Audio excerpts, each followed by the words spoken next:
Oh yeah. Didn't want to see that video. Fuck, I don't remember how that video went though.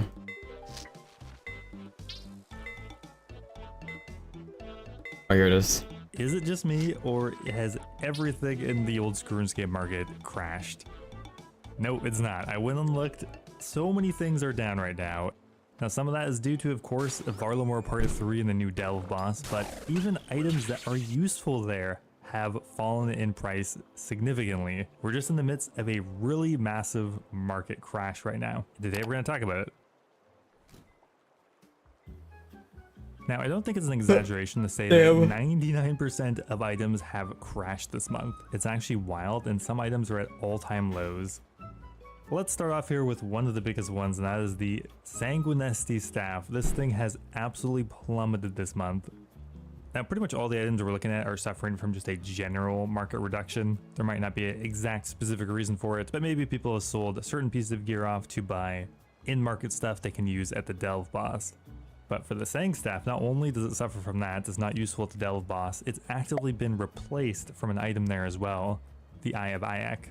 So there's a new, better alternative to the Shadow, and the Sang has plummeted. It crashed to almost under 30 mil on the update day, and it's still down almost half this month. We've never seen the Sanguinesti this cheap before. Another item, the Inquisitor's armor set, which once again kind of suffers from two issues. One, not useful at the Doom, but also a secondary reason is the drop rates of Fasani has been kind of pseudo decreased because Fasani has just become quicker to kill, so there's more kills per hour, thus more items. But still, the Inquisitor's mace fell from 330 mil to 240, literally losing a third of its value in about a week.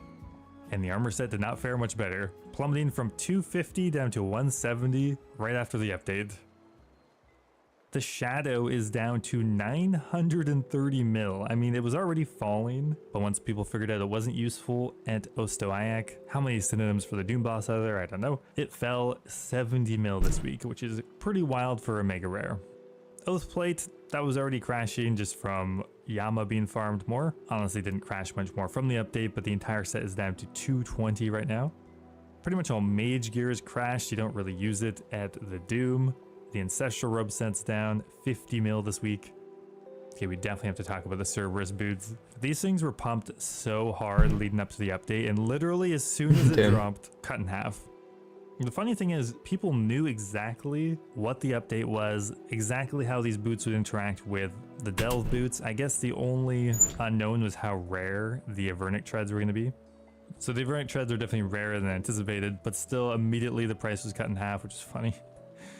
Primordial's pretty similar thing, immediately dropping from 27 mil to 22 mil. Items like the Altor down to 130 mil. That's such a good deal for an Altor. It's crazy. The Dragontor Wand, I think people were hoping that might be useful at the new boss. Pretty much cut in half in a week. Burning Claws, once again, were gambled on it being good at the Delve boss. I mean, it is a demonic creature. Nope. I mean, they are somewhat useful, but still dropped from 9 mil to 6 mil this week. Burning Claws are tanking. And the Bofa, you can use it at the Doom, but it's not very good. Bofa is down to 110, the cheapest it's been in years. I appreciate it, nibbies. And the crazy thing is, even items that are useful at the Delve boss have still crashed. That's just how overpumped the market was. Synapses, you still need a synapse, ideally, for the Delve boss. Doesn't matter, crashed 13 mil this week. Synapses are falling. The Scythe, which is pretty much best in slot for one of the punish mechanics, still crashed on release by over 100 mil. Damn. Gnostics of Ralos, which, what a wild ride this item Not that was any of this matters to me. For the update. As an Iron Man. Comes out, people think it's one of the best spec weapons to use. Turns out, it's not actually really worth using, and it's crashed from 110 mil to 60 mil, literally cutting in half in just a couple of days. Pretty much, if you go over here to the high margin items, look at pretty much anything, it will have crashed. Missouri. Even Missouri, which is useful at the boss. I mean, it's a ranged boss. Even Missouri crashed about 10 or 15%. Let's come over, look at another item. Virtus down about 20%. The Nightmare Staff down 20-30%. The Elysian going from 700 mil down to 600 mil. For most of the fight.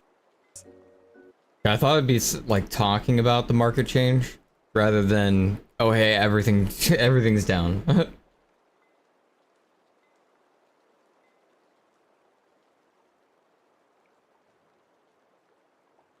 Hoping there'd be like more of a possible reason.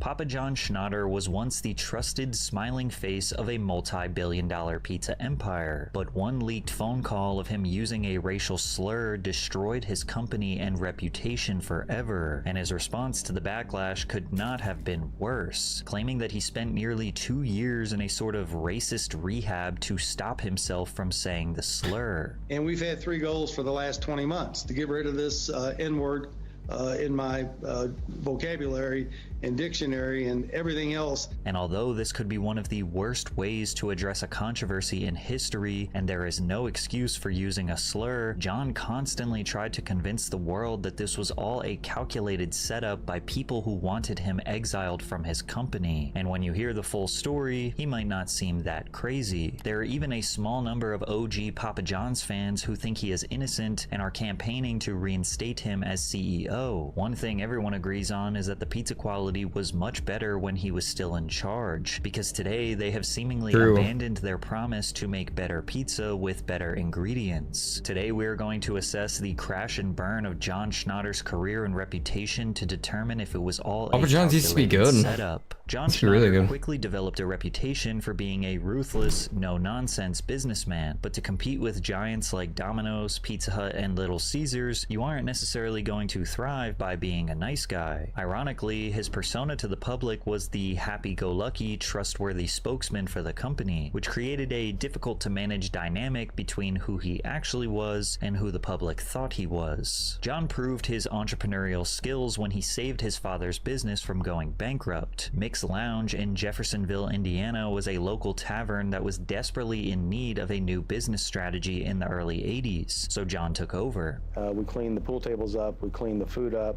we put handsome bartenders behind the bar.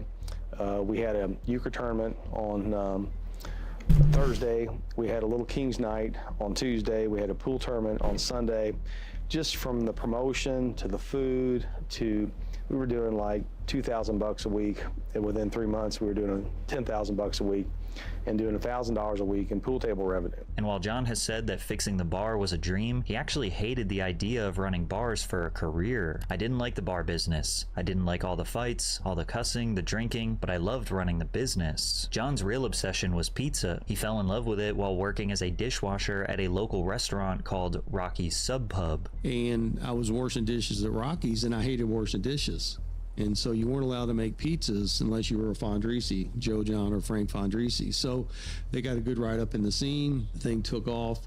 And sure enough, I got promoted from washing dishes to making pizzas, and that's when I knew that's what I wanted to do. Schnatter brought his father's bar back from the dead, paid off the $60,000 in debts, and started making pizzas in a broom closet to sell to the customers. The customers loved the pizza, and the demand got so high that John purchased the shop directly next door and established the very first Papa John's location. John was a 21-year-old dreamer who was willing to work until he could no longer stand. He was always thinking of ways to make a better product as fast as possible for the best price, like when he upgraded from Baker's Pride ovens that could make him $1,000 in a day to conveyor ovens that could make him $1,000 per hour without breaking a sweat. Once the first Papa John's location was earning $9,000 per week in revenue, John's confidence turned into what he even admits was borderline delusion. I'm all pumped. I'm ready to go. I'm excited.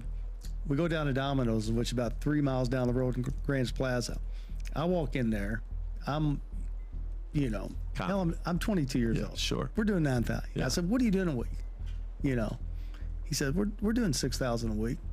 And I just basically looked at the guy and I said, "We're going to kick your ass in the whole world." You Now, said that. Basically. 22 years old.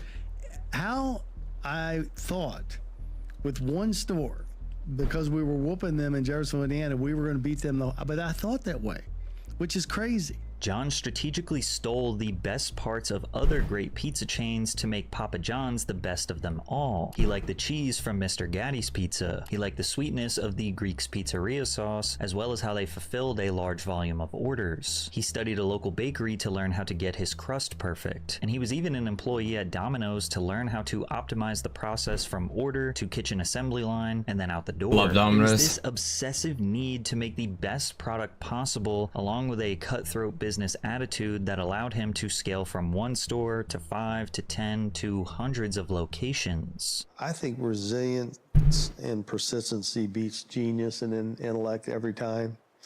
Let's say you want to be a dentist. Sooner or later, there's going to be a dentist that was a dentist before you were a dentist that has made it. Well, human nature, then they start playing their golf.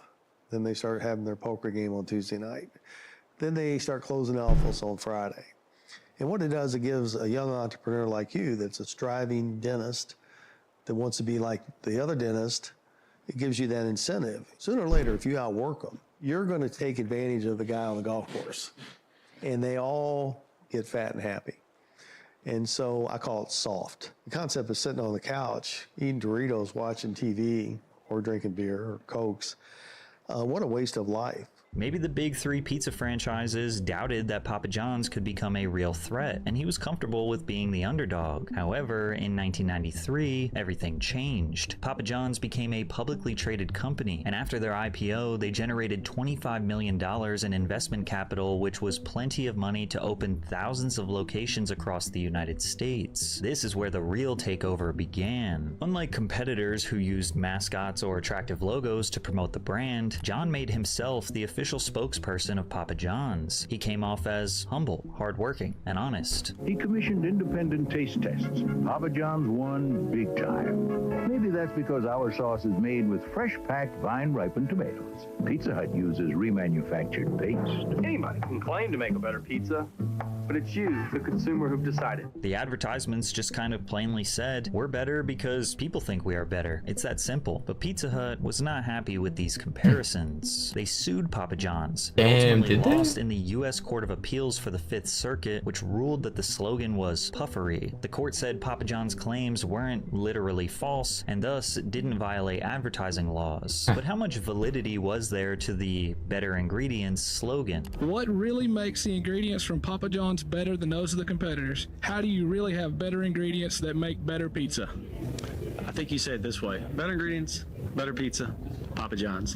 Another good question. You can't make a silk purse out of a sow's ear. The reason our ingredients are better is because they cost more, and the reason they cost more is because they're real. Well, it is true that none of the ingredients used were frozen, and every single pizza was made practically from scratch. Employees do everything in the store besides making the dough. The dough was hand stretched and formed for each order. None of the produce or chicken products on a Papa John's pizza is older than 7 days in the store, all of which is kept in a 36-degree cooler. Pork and beef products spend no more than 12 days in the same cooler. So yes, you could call the pizza fresh, but that still doesn't exactly clarify the quality of the ingredients. But Papa John's strategically keeps that a secret. You see, if you look on their website, you will see a simplified version of their ingredients they believe sound clean or natural. In the US, food manufacturers can legally omit certain additives if they are considered processing aids or present in trace amounts. That means Papa John's could have tons of sub-ingredients like anti-caking agents, emulsifiers, stabilizers, or preservatives that they don't legally have to disclose. Melanie Warner of US News tried to investigate what makes their ingredients better. When I called Papa John's customer toll-free number, I was told that for additional information on allergen or nutritional info, I should leave a message with Connie Childs, who would return my call the next business day. I left 2 messages, but Connie never called. Public relations wasn't much help either. My emails and voicemails went unanswered. Ironically, most people seem to agree that it isn't actually the pizza pizza that got Papa John's famous. It's their garlic sauce that you dip the crust into, which was an original recipe created at the very first store. These days, it is made with a slew of additives, mono and diglycerides, partially hydrogenated soybean oil, and the preservatives sodium benzenate and calcium disodium EDTA. So just because Papa John's used better ingredients didn't mean it was even considered remotely healthy, but Americans didn't care. By 1999, Papa John's had scored a 76 on the American Customer Satisfaction Index, above countless other fast food giants. Their stock price was peaking around $8 per share, had over 2,300 locations, earned over $800 million in total revenue. By all means, Papa John's was here to stay, and John Schnatter was set for life. And even though John portrayed himself as the humble hard worker, there is no doubt he was enjoying his hundreds of millions. Schnatter moved the corporate office into a luxurious new headquarters in Louisville, Kentucky. Damn. He purchased a massive piece of land and built a castle on the outskirts of Louisville, complete with what literally looks like a city built underground. So right now we're one story below ground level, and what you could see here, it looks like a little city. This is incredible with the windows, the door, but this is the garage. This is what's so remarkable about it. It kind of reminds me of the Forum shops at the Venetian. That'd be so cool. With the painted ceilings. And the garage just keeps going down. I mean, what I would do for a garage like this. For real. Success gave John Schnatter power, and he wasn't shy about using it. He wasn't just the boss, he was the king, and he admits that he was extremely stubborn and stern with his power. But I'm literally like, it's my way, the highway.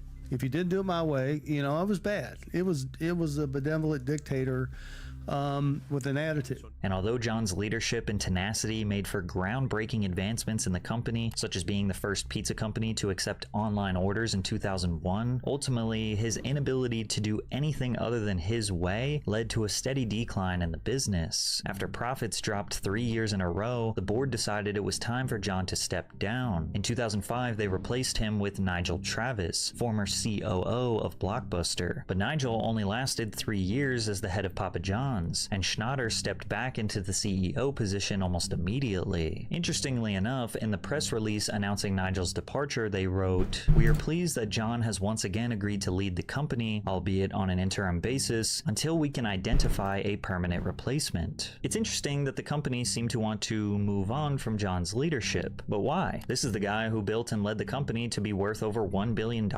Is he not the most suitable man for the CEO position? Why did they want to replace him so badly? Because to the public, John seemed to be more in love with the company than ever. He remained the spokesperson of the company, appearing in TV commercials, advertising stunts like completing the world's highest pizza delivery in history at the top of the Sears Tower.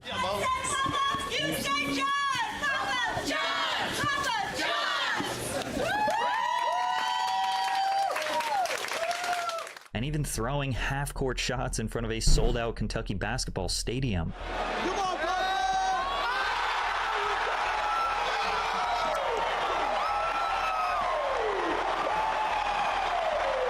This guy did so many commercials, you would think he might actually show up to your house and personally deliver you a pizza when you ordered from your local Papa John's. Pizza! We got pizza! I'm John, with Papa John. Oh my God! Hey. Papa's in the house! How about some Papa John pizza? And since the company was thriving due to his enthusiasm and the public's adoration for Papa, one wrong move could seriously damage everything. And as social media made it harder for any controversy to stay hidden, it was only a matter of time before we would find out why the leadership wanted him to step down years ago. That moment came in 2012 when John Schnatter criticized the Affordable Care Act, better known as Obamacare. He claimed that if the law went into effect, Papa John's would be forced to raise the price of their pizza by 11 to 14 cents per pie just to cover employees' health care. On an earnings call with shareholders, John said, "We're not supportive of Obamacare, like most businesses in our industry. If Obamacare is in fact not repealed, we will find tactics to shallow out any Obamacare costs and core strategies to pass that cost onto consumers in order to protect our shareholders' best interests." Holy shit. Papa John didn't support free healthcare because if Americans actually had access to doctors, they might finally realize his pizza is what's sending them there in the first place. The multimillionaire CEO who built his empire off blue-collar workers came off as tone-deaf, especially when he casually mentioned that franchise owners should just cut workers' hours instead of giving them health care. The controversy exploded into a massive news story. Several people I spoke with said it's the Papa John's controversy. 3 extra cents to order a pizza, so a Papa John's employee can have health insurance.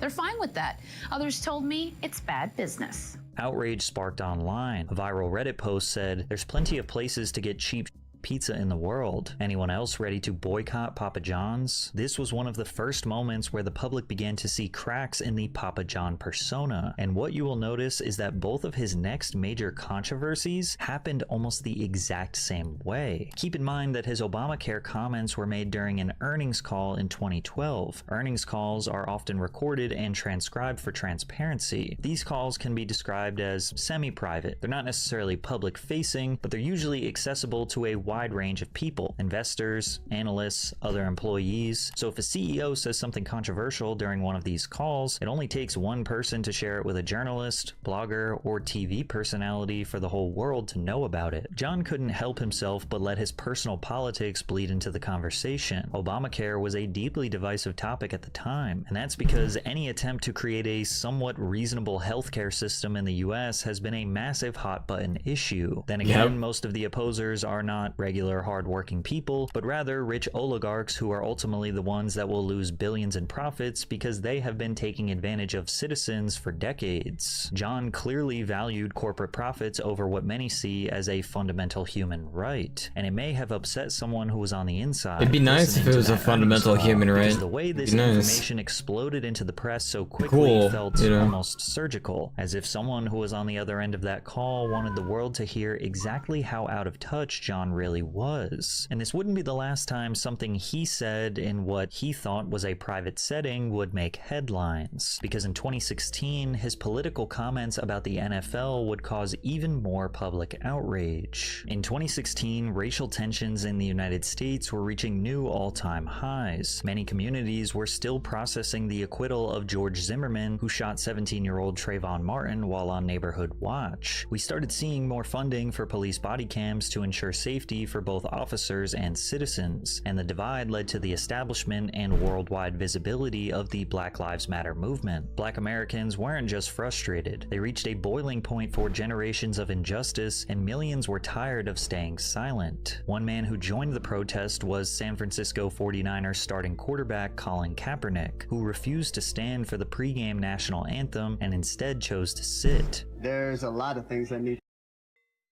like, who cares? Like, to change. Like if someone sits during the national anthem, like honestly. One specifically is police brutality. This stand wasn't for me. This stand wasn't because I feel like I'm being put down in any kind of way. This is because I'm seeing things happen to people that don't have a voice. The NFL issued a statement regarding the protest saying, quote, "Players are encouraged but not required to stand during the playing of the national anthem." Right away, everyone was divided on the issue. Some felt that Colin was perfectly in line to do what he did. Yeah, There's no law demanding fun. that you have to stand for the national anthem. However, others felt that Kaepernick had gone too far. The national anthem is traditionally there before the big game to salute those who died to defend the homeland. And to some, this was interpreted as an insult to those who made that unimaginable sacrifice. But this wasn't just one game. It was an ongoing protest that lasted well over a year. Many players in the NFL followed Kaepernick's lead, opting to kneel as a more respectful form of protest. The conversation around the players kneeling seemingly amplified every week, with many conservative NFL fans saying that the political focus was ruining the game. But NFL chief Roger Goodell was supportive of his players' First Amendment right. Are you proud of Colin Kaepernick for taking this stand? Listen, they can do whatever the fuck they want. Speaking out on issues that they think need to be changed in our society. Real. Like if they feel that way, then they can do that. That's fine, you know? We don't live in a perfect society, Matt. Exactly. Our players have strong views about things. So I Everyone's going to view things differently. They feel like things aren't right at the moment. You know, they can. The focus should be on the changes he wants to see in our society. Right, but are you proud or does it make you nervous when you see it? Well, I think when our players speak out and they feel strongly and passionate about something, I think it's a good thing for us. But once again, Papa John Schnatter felt that politics were messing up his profits. And on yet another earnings call, John blamed the NFL's handling of the protests for Papa John's stock price falling around 10% in 2017. That's actually pretty funny. I didn't know that. Papa John's had become the official pizza sponsor of the NFL in 2010, a partnership that heavily benefited them from the league's massive national visibility. Papa John's secured national broadcast and marketing rights, and many of their stadiums sold their pizza. But to suggest that the NFL players' protests had any effect on Papa John's pizza seemed like a bold and bizarre take. He said, NFL leadership has hurt Papa John's shareholders. This should have been nipped in the bud a year and a half ago. We're certainly disappointed that NFL and its leadership did not resolve the ongoing situation to the satisfaction of all parties this year and a half ago. He said in the earnings call, good or bad, leadership starts at the top, and this is an example of poor leadership. Not only was John criticizing a powerful business partner in front of investors, but he also was aligning himself with a divisive political stance once again. His comments sparked backlash from multiple sides. Some thought he was unfairly blaming the NFL for his own incompetence as CEO. Some saw him as biting the hand that feeds him, as the NFL was massive exposure for the pizza chain. But ultimately, many saw him as extremely insincere, delusional, and possibly racist, unwilling to support Americans who are exercising their First Amendment right in solidarity for Black Americans. As you can imagine, the backlash for John's comments came in full force. The controversy even led to white supremacist groups endorsing Papa John's as the official pizza of the alt-right, a title the company quickly and publicly disavowed. But still, the damage was done. 12 days later, after the company's stock had dropped 12%, they took to Twitter to try to stop the bleeding. The statements made on our earnings call were describing the factors that impact our business, and we sincerely apologize to anyone that thought they were divisive. That definitely was not our intention. We believe in the right to protest inequality and support the probably didn't think that it would get leaked or something. Players' movement to create a new platform for like probably didn't think it'd be a big deal or some shit. As Americans, we should honor our anthem. There is a way to do both. This wasn't really much of an apology, but rather just a statement. He's probably speaking super freely. Once again, John's inability to keep his personal politics out of his professional life cost him and the company big. 1 month later, Schnatter resigned as CEO, but stayed on as chairman. Weeks later, a mutual agreement was met to terminate Papa John's as the official pizza sponsor of the NFL. They would be replaced with Pizza Hut. The company was going downhill fast, but still with a chairman's seat, John Schnatter still had power. But he would, for the third time, say something on a conference call that would officially destroy his reputation forever. After John's fight with the NFL, earnings were down by almost 50%. Brandon Roten, chief of marketing, felt it would be wise to reduce Schnatter's presence in TV advertisements, as well as reduce John's association with the company overall, since he was the sole reason Papa John's was ever in any controversy. It seemed like the company was looking to make John invisible, and he just couldn't handle the idea of being sidelined when he was responsible for all of Papa John's success. After months of arguments with his internal team, his executives sought a compromise to try to make everyone happy. In order to get things under control, the board made an agreement that John could stay on as chairman and still be the face of the company under one condition: if he accepted coaching from a PR firm called Oslin & Gage, operating under the ad agency Laundry Service. Papa John's hired Laundry Service for a new advertisement strategy, and Laundry Service brought in their PR team, Oslin & Gage, to specifically coach Schnatter on how not to destroy the brand any further, and the goal was to train him in modern media etiquette and contain his public outbursts, and ultimately leave his personal opinions on politics out of the pizza business. But during one of those training sessions between Laundry Service and John, he said something so reprehensible that the PR firm decided they did not want to help him anymore. On July 11th, 2018, Forbes published a headline that spread like wildfire. Papa John's founder used N-word on conference call, and the clip of the conference call was released. What bothers me is Colonel Sanders called blacks niggers. I'm like, I've never used that word.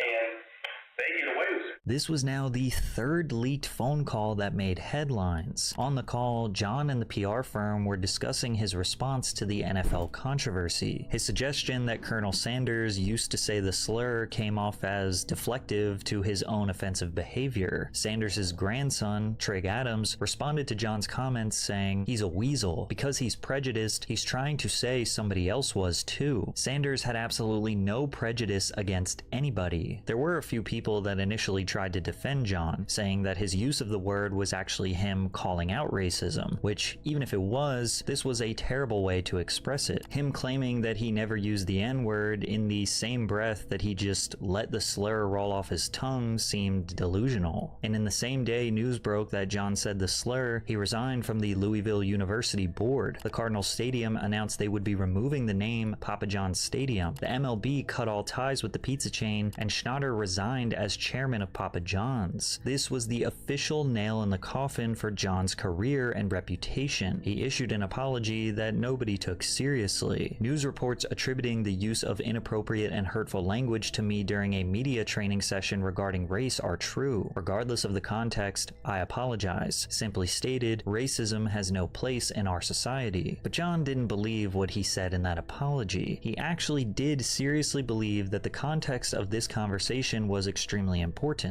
and if the general public knew, they would believe he got set up. And honestly, the details do look a little suspicious. You also have to consider that just 8 days after Forbes published the racial slur controversy article, they released another article called The Inside Story of Papa John's Toxic Culture, which portrayed John as a controlling, vindictive leader who created a culture of fear and intimidation within the company. The article included anonymous accounts from former employees describing verbal abuse, sexual assault, and reinforcing that John wasn't just careless with his words, but toxic at his core. The details of both of these articles would require months of energy and effort to produce, so there is no doubt that Forbes choosing to release these articles within a week of each other was calculated. I want you to take note of the little details in this article that most people skip over, and that is all of the anonymous sources and them making claims that are almost immediately refuted. The article claims that John surrounded himself with loyalists by hiring his high school friend Tim O'Hearn as a powerful executive and his longtime associate Steve Ritchie as CEO, which created a bro culture at the top. Papa John's has effectively been a public company operated like it is privately owned. A veteran employee says, "Nothing is happening there unless John wants it to happen." They also go on to say that female employees were mocked and asked if they were menstruating. Male executives made references to gangbangs and comments about whether women wanted to jump on the train. Schnatter disputed most of this story. Papa John's did not respond to repeated requests for comment. Ritchie, for his part, did not respond to a request for comment, and O'Hearn contested portions of the story. The language here is key. Disputed most of the story. Contested portions of the story. This allows Forbes to cover themselves legally while leaving the reader unaware of what is actually true or not. Like, here's a classic example of them trying to claim that John would cheat on his wife. One former executive says the married Schnatter would disappear for days on work trips, stirring suspicion that he was, quote, hooking up with girls. Schnatter denies this. So they make a random claim from an anonymous source, and then John denies it. So now it's up for you to decide if it's real. But in theory, they could make up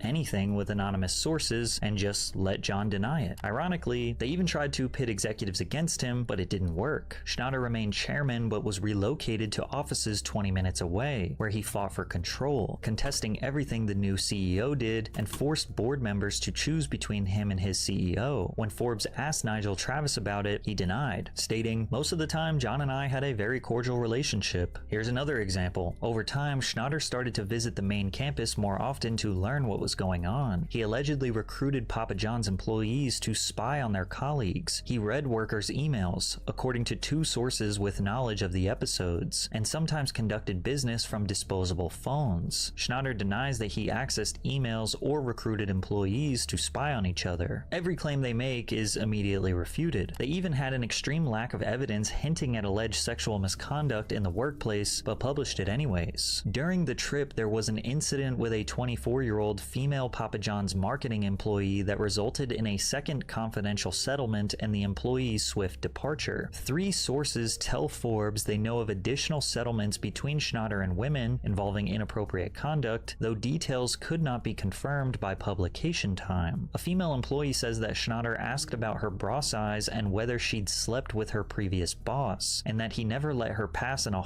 I'll probably do some LMS after all this crafting here. All these U-logs, U-longbows,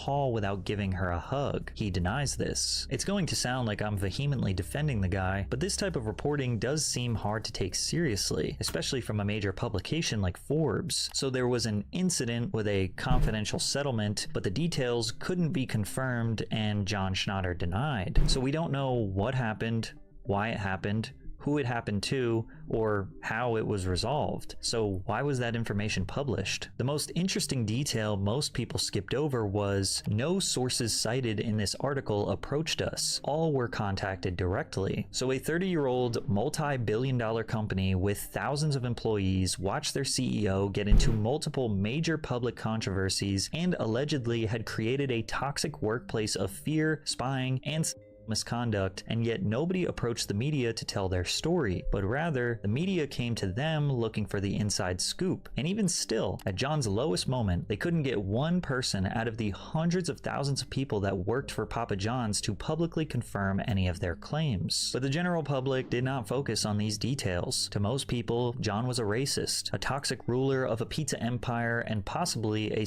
assailant, which is why most people thought he absolutely lost his mind when he started publicly claiming that he was set up and that the day of reckoning will come, as he was now. I kind of believe that he was set up, though. I'm not gonna lie. Like, it looked like the stars kind of aligned for him to get set up, but I don't know, Now on a campaign to destroy the company he built for 30 years. I would just say, stay tuned. The day of reckoning will come. The record will be straight. Why not set the record straight now? I mean, what is it about the record that's not straight? Stay tuned. How soon will that happen? Stay tuned. Sooner than later. This is actually really sad. He looks like he's on the verge of a mental breakdown and a path to insanity, all because of a pizza. The general public just laughed him off. They didn't know all of the complicated nuances of the situation. Even animators like Meat Canyon couldn't help but spend hours recreating the painful interview. The day will come. Judgment will be made. You will scream, but they will fall upon deaf ears. Cheese and bread will be the cornerstone of this utopian future. I will cover the world with my passion. And every time John tried to defend himself, he just made it 10 times worse. Yeah, I mean, again, that's true. We have a public board that paints its chairman complicit, passive, or active. They paint the founder as a racist.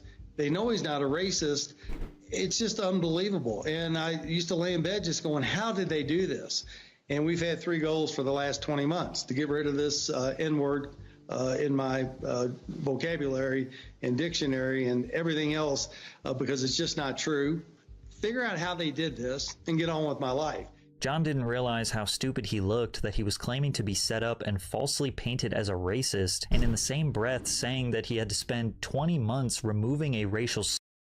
That whole thing was so stupid, like, oh my god. Vocabulary. The ironic part about all of this is that the controversy started with Papa John's executives forcing him to do PR training, and every time he spoke to the media, it was clear that he still desperately needed more PR training. But it was now 2 years after the racial slur controversy, and he was hell-bent on convincing the world that the laundry service agency manipulated him into saying something racist. I still don't know if this is true or not. The best thing to do was release the full conversation conversation he had with the agency, saying that the public deserved the full context. And I listened to the I felt like he was telling the truth, though. hour-long conversation, so here's the context. In May of 2018, a private conference call between John Schnatter and the laundry service appointed PR firm was recorded without John's consent. In this meeting, they were planning for John to go on a press run, which included an interview with Stephen A. Smith, as well as a few podcasters, so John could clarify his comments about the NFL kneeling situation and ultimately apologize. John wanted to do this because he found out that his franchisees' businesses were suffering due to the world thinking he was racist for criticizing the NFL players for kneeling. On this phone call, the laundry service representatives were essentially simulating an interview. They asked John to speak freely about how he actually felt about the NFL kneeling situation, and then they gave him feedback on his choices of words, guiding him on what to say, what not to say, and how he can still remain true to his values while not making himself and the company look worse. The NFL situation is not good for anybody, in my opinion,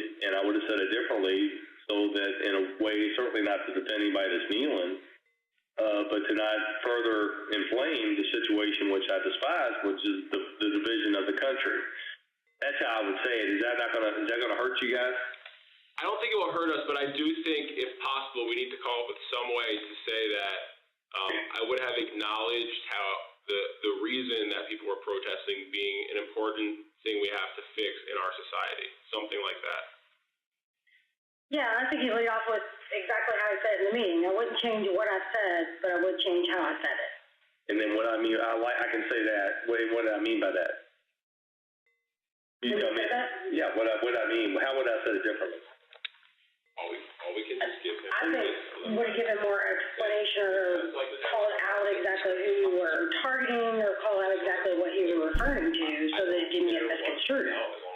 So you would say, listen, this has nothing to do with race. This is all about Goodell. It's all about the NFL and the issues and how it impacts business and sponsors and things of that nature. It had absolutely nothing to do with race. As you can hear, they are talking strategy. Say this, don't say this, say it like that, etc. Now they went back and forth talking in circles for 40 minutes, and it's for one very simple reason. John was not actually sorry for his comments. He didn't agree with the kneeling. He didn't agree with the NFL not putting a stop to it, and he still felt that the NFL hurt Papa John's sales. He literally thought and said in this conference call that the NFL players kneeling was destroying the NFL and all of the brands associated with it. So John going on this planned media tour to talk about this NFL controversy all over again was not to try to express an honest apology. It was to try to carefully manufacture a new response that would be more acceptable for the public while not feeling like he was actually going against his values. Yeah, when I talked to Fred Smith, Peyton Manning, the Redskins, the Cowboys, I said, listen, you guys have got to lose. This is no good for anybody, any of us. And then to Steve's point, I said, we got to find, 8 or 9 leaders in the country that are level-headed, not going to fly off, that will sit down with the players and get them what they want. At the same time, not, destroy the league, destroy the players' future income, destroy sponsors, destroy the fan base, etc.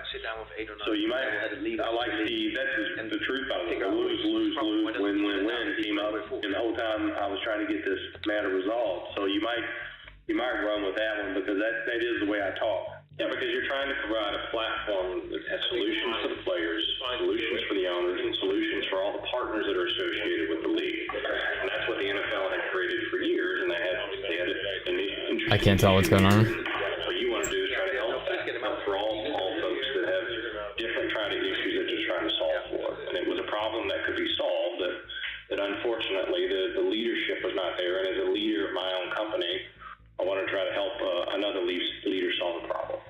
I think everybody took notes, so why don't y'all compare notes, and then let's get through the next day or two and get it to where I'm comfortable talking to, he's going to ask tough questions. He's going to go, how do you feel about kneeling? And, we got to find a good way of saying, well, I understand what they're trying to do, but I'm not sure that's helping anybody's cause. Now, the PR firm, which we would ultimately find out, just straight up thought he was wrong. Now, PR firms are supposed to remain unbiased. Since they were being paid by Papa John's, it's their job to handle the public relations without inserting their own personal feelings into John's response. In a way, it's kind of like a softer version of a defense attorney. Like, at the end of the day, someone does have to defend somebody who's committed reprehensible crimes. And the PR firm was trying as hard as they could to figure out a plan for John to reapproach the media without making things worse. But John just kept rambling and rambling, and the PR firm was getting frustrated. It would make their job easier if he just said, "I was wrong. I understand my comments came off as racist. I can assure you that is not who I am, but I've taken the necessary steps to educate myself, and I apologize to the NFL and the players who were peacefully protesting." But he didn't want to do that because he didn't believe that. And when you listen to the call, you can tell he was pissed off that he felt like he needed to censor himself because he thinks Papa John's does so much for the NFL. And at the very end of the call, he even questioned if he needed to clarify his words at all, essentially defeating the purpose of this entire hour-long meeting. I mean, you all really think it's a big deal to rectify what's been said? I certainly think we need to change the narrative. I agree. I just wouldn't wait 8 months after the fact. Yeah. That's what I was going to say. And I was like, Jesus Christ, if you're me, get counted, and you know, we give this NFL $40 million a year for the number one brand, and now all of a sudden we're going with this is crazy. So, anyway, we'll see. Up in New York, we made a decision. I'm going to go out and get killed again, and then I don't have to worry about doing that. And I got to tell you, heaven forbid this company, if they're not going to use me at all. After I'm looking at this research, I mean, I'm just not seeing how you're not tell the Papa John story and let them. What bothers me is Colonel Sanders called blacks and I'm like, I've never used that word. And they get away with it. Yeah, we use the word debacle, we get framed in the same genre. It's crazy. This whole thing's crazy. All right, John. All right, I'll see you. Thanks, John. By this point, the laundry service reps were officially pushed over the edge and abruptly ended the call. They spent an hour trying to coach him, only for him at the very end to basically say, "Why are we even doing this?" And then have the audacity to say that Colonel Sanders used to say the racial slur and that John never says it, even though he literally just said it. After the conference call ended, the recording did not. And you can hear the laundry service representatives debriefing where they express how frustrated they were and actually how they wanted him to now get exposed. How big is I really and a lot of guys. They were very revealing. Yeah, I mean, that's already all been revealed to me. Yeah. So I just wanted to go out and talk. Yeah. Because you can't speak even the most simple, just acknowledge the fact, we find some empathy for the people why they're doing this protest. He wouldn't even pick up on that. Yeah. But you can't just say that. Did he actually say anything? No. I missed that as well. Literally just said, Colonel Sanders said that. He said he called him that word and he's fine. But all I did was say the bottle. And he has no problem saying that, but he can't say that he said anything wrong. Yep. It's crazy. But the thing is that he's all about money, and to me, the players saying that they're still going to protest because they're saying this is a real issue. It's not about money. No one has said to him, "Dude, are you really not getting it? You are out of touch." Everyone, including us, are pandering a little bit to the man.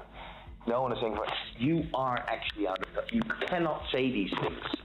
I get your empathy now about that you find it horrible. He knows. Yeah. Okay. Then he doesn't give a shit. Okay. I just wanted to go and speak the truth. And I wanted to write down the bullet points and then let him go. We just have to make sure it's an hour-long conversation so that he says here. He's going to come out. He can't control it. I want the person interviewing him to say, even though he knows to not say those specific answers, I want that to come out too. I want it to come out now, even though it's fire. Yeah, I want whatever we recorded to be the actual interview. I already spoke to Don Orwell and said he gets it. He said he'll only do it if he can ask all the hard questions and really talk about all the hard issues, and he'll do it for an hour on Twitter Live, and he'll let people ask questions. As you can tell, the PR firm was fed up. They straight up felt that John was wrong, that he could not accept it, and that he was a racist. And now actually, instead of helping him, they planned on setting up interviews where he would be asked really tough questions, hoping he would speak exactly like he did on the private phone call to expose himself to the world that he is a racist. But they actually just sped up the process. They didn't schedule any interviews and instead leaked the audio of him saying the N-word to the press out of resentment. And John tried as hard as he could to express to the public that he wishes he didn't say the actual word, but rather the phrase that represents the slur. The context was used as a contrast. I never used the word. This guy uses the word. I never used that word. It was to make a point. Do you think that it's possible to not have racist intent but still have racist impact? I think if you use a racial slur, you have ill intent. You know, I think if you cite the word as an example, don't use that word, I don't think that's ill intent. I think that is anti-racist, absolutely. Would you agree that the N-word, the real word, is arguably the weightiest word in the English language? And I'm wondering if you felt that only in the aftermath, or if at the time when you said it, you knew the power of actually stating the N-word, because if you had just said the N-word, we probably wouldn't even be talking about this right now. Right. I think the reason I was using it in the context and the reference I was is because I despise the word. Don't use that word. I never use the word. If I had over it again, would I not use the word? Absolutely. Do you think that you exercised good leadership by using the actual word? If I had it over again, I would use the N word instead of saying Colonel Sanders actually calls black people the word. I definitely would use the N-word. So was this all a setup? Well, there is nuance to consider. Yes, the media expose seems to have been set up by the laundry service PR firm and Forbes. However, John was not pressured or manipulated into saying anything racist. That was his own volition. He expressed his true feelings about the NFL protests ad nauseum, and he chose to just randomly say a racial slur, unprovoked, and pass it off as criticism of a dead guy. But John Schnatter relentlessly pursued a lawsuit against Laundry Service, and after battling for over 4 years, Laundry Service tried to get the case dismissed, but the judges kept ruling in John's favor. Laundry Service leaked a partial, deceptively edited excerpt from a private coaching session to Forbes, intentionally distorting comments Schnatter made against racism and reversing their meaning to harm the Papa John's founder and the iconic brand he built over 34 years. That's pretty fucked up. Service subsequently provided a doctored tape of the conference call to Papa John's International with several crucial minutes deleted. The case was ultimately settled out of court in John's favor. So yes, John was set up in regards to how this information got to the public. Yes, he is a terrible communicator, but whether or not he is actually racist is up for you to decide. And even 6 years after he has been removed from any and all operations from the company, sold off a lot of his stock, he's still doing podcasts and interviews today, being extremely critical of the Papa John's brand, claiming that the quality of the Papa John's pizza has gone significantly downhill since he left the company. Going from a hand-tossed dough to where they now do it with a machine, so they actually like a patty, place it down, and so you lose that authentic, really where the dough kind of rises. But this still wouldn't be an 8 pizza. This would be probably a 7 pizza, maybe 7 out of 10. You're saying 7 out of 10. If it's not an 8, you're not supposed to serve it. This product wouldn't be an 8 either, but at least it's got toppings on it. But again, see, there's not toppings out to the edge.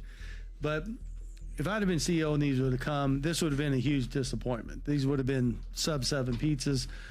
Today, they're probably, what I've seen of Papa John's the last 16 months, these are actually some of the better ones I've seen. But again, you're not going to be able to differentiate between a Pizza Hut and a Papa John's. But let's see what the other 2 players come in. That's another thing I think they've done. I think they've definitely changed the crust, but it doesn't taste the same. Would you I don't know if they changed the sauce, but some of the product doesn't taste. The one from Papa John's doesn't taste like the original pizza. So they've changed the recipe. They've done something. I don't know exactly what they've done. I know they changed the dough recipe so they could make it softer to spin it out with the machine. But that doesn't taste like our sauce. So I don't know if they went to a paste sauce or if they put something else in there, but it does not taste like the original recipe, in my opinion. John's continuous attempts to clear his name seem less about genuine growth and more about personal vindication, driven by a bruised ego and inability to accept responsibility for his own actions. Then again, it's easy to see why he would be resentful when the business he dedicated 35 years of his life building got destroyed by a calculated setup Papa John's, to be honest. Hired to protect him.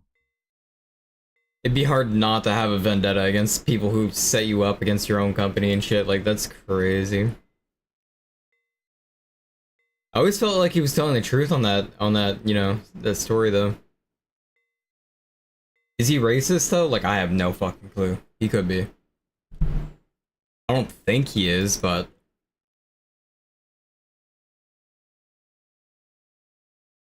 he has said some dumb shit. That is for sure.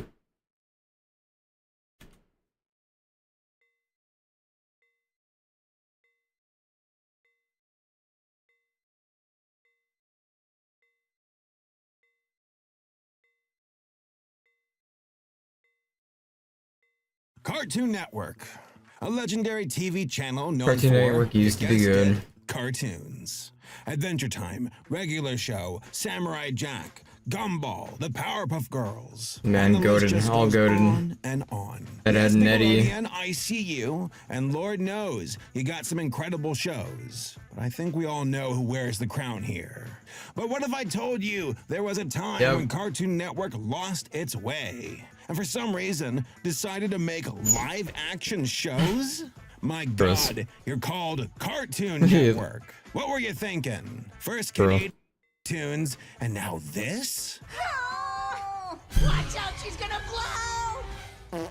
Ew! Disgusting. But it's safe to say that 2009 was the worst year in Cartoon Network's history. Get this, 2009 was the only year in the company's entire history without a new animated series premiering whatsoever.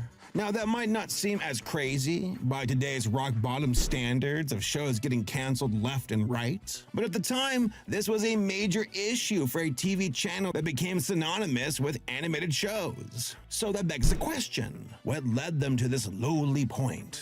Well, they were going through a messy identity crisis, with the groundwork for all of this starting a few years earlier. Mostly, it was a string of bad luck that hit them all at once. First, there was the Aqua Teen Hunger Force bomb scare in Boston on January 31st. Bomb scare? Wait, what was that? Yes, really. What was intended to I don't be a remember that one. marketing campaign for the Aqua Teen movie instead created a ton of controversy for Cartoon Network's parent company. And obviously, the objects in question I kind of were not remember really that. bombs, just a series of LED signs that were placed around areas of the city. I mean, have these guys seriously never used a light bright before? Hello? I have no idea, but one way or another, these signs were suspicious enough to cause an all-day police investigation. The backlash got so bad They obviously didn't watch Aqua Teen Hunger Force. that Turner Broadcasting paid $2 million to the Boston Police Force for the trouble, as well as then head of Cartoon Network, Jim Samples, resigning in the scandal aftermath. I guess it really blew up in his face. He was replaced by Stuart Snyder, who made a mixed bag series of choices that noticeably affected Cartoon Network's lineup. And for every win, there was a loss. He greenlit Regular Show, hell yeah. AAW. He also greenlit Problem Solvers. L. Ew, yuck. But the two most controversial decisions from Snyder's tenure were axing Toonami in 2009 Bastard. and creating CN Real, their first major venture into live-action programming. Cartoon Network made this pivot to compete with Nickelodeon, Toonami was the peak. Disney Channel. They both had thriving live-action series geared towards tweens and teenagers in the late 2000s and into the early 2010s. And yeah, if you tuned in back then, it was tough to ignore the teen-oriented media that was making Nick and Disney a fortune. Even if you didn't watch them, chances are you've still heard of them. Look, I cannot stress enough how much Cartoon Network was getting absolutely smashed in the ratings by their rivals. High School Musical, Drake and Josh, Sunny with a Chance, iCarly, Zack and Cody, Zoe 101, Breaking Bad, Hannah Montana, Ned's Declassified. Ned's Declassified is so good. Time, Corey and the House. Right now it's good, not so Raven. He's already dead. Their programming blocks were doing so well that it had dropped Cartoon Network's overall ratings by 30%. But Cartoon Network absolutely noticed and decided, if you can't beat them, join them. No matter how they approached it, But that's so Raven, not so for Raven. a channel specifically named for their focus on cartoons.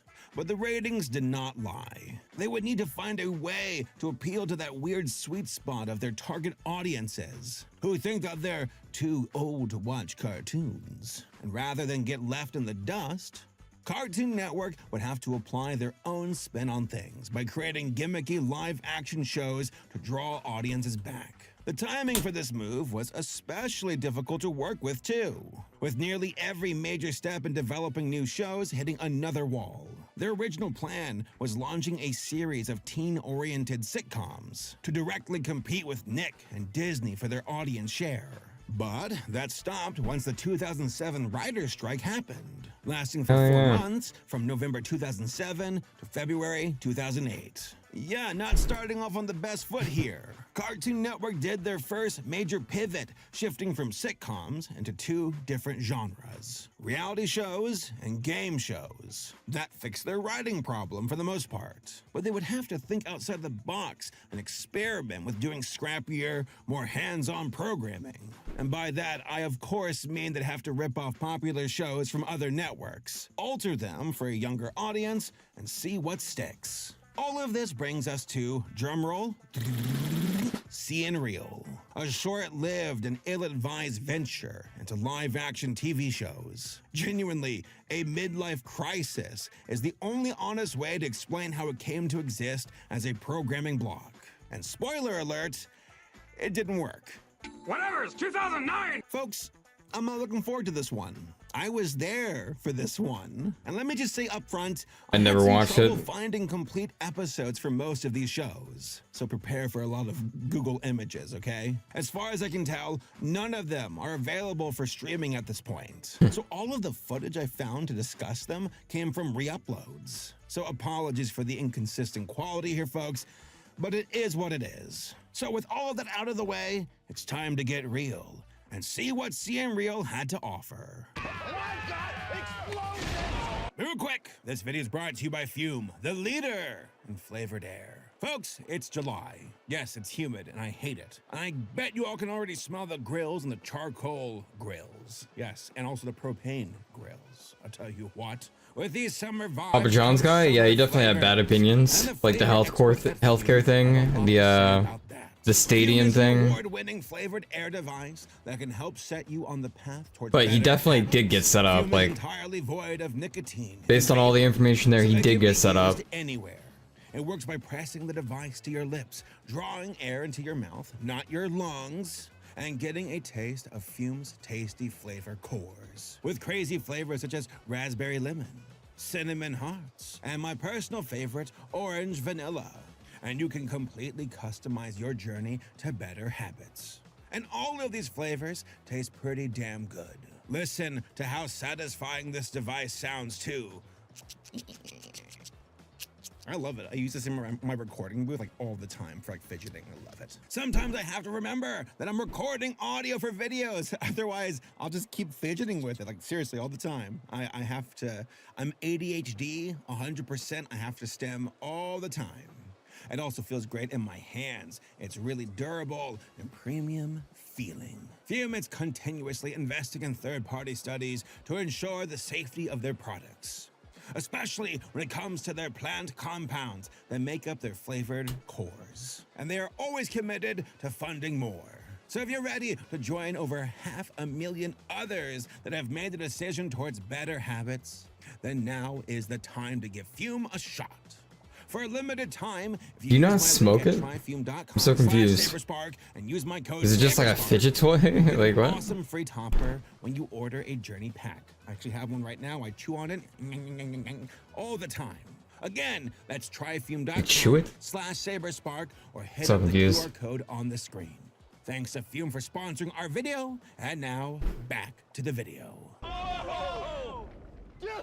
The first show on our list is The Othersiders. It ran from January 17th, 2009 to October 30th, 2009.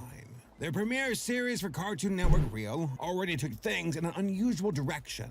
You ready for this? The Othersiders follows a group of teenagers going on ghost hunting adventures in different locations to figure out if it's haunted or not. Spoiler Awful. alert. No, it's not haunted. It's not phasmophobia. All of the 23 locations they featured on the show are located in California. I'm guessing just to keep production costs down. But my favorite aspect of it is that their ghost hunting strategy room is clearly a producer's 3-car garage with some laptops set up on a folding table. It feels very much like something a TV executive would think, yeah, that's good enough. It seems like they wanted something warehouse adjacent for atmosphere. But obviously, we're not going to pay for it. These kids don't even get the dignity of using a spare guest room for their first live-action show. And yes, this will become a pattern going forward. As a show, The Othersiders is incredibly boring. The most money they spent on it was for the infrared camera rigs. But that's about it. There's honestly nothing about it that would interest kids over just watching a regular paranormal show like Ghost Adventures. The concept is the same in terms of setup, but they managed to make it so much more boring in comparison. I remember seeing this on TV and I just thought it was awful. I was just like, what the fuck is this? Ghost hunting shows are relatively easy to stage, but their long-term success is dependent on the charisma of the host and exotic locations to intrigue viewers. I would normally never say this, but I really could have used some more Zach Baggins in here. Like, yeah, he's kind of weird, but he's got stage presence. Instead, the Outsiders feel very safe to the point of being forgettable, and fails to actually scare the audience. But it still ran for 2 seasons, with a total of 23 episodes. But yeah, that's a pretty bad start so far. Next, we got Survive This. If you're ready to see kids braving the elements, learning survival tactics, and living off the land, then go watch Kid Nation instead. That show is fucking crazy. Unintentionally hilarious, and I still don't understand how it exists. I miss her.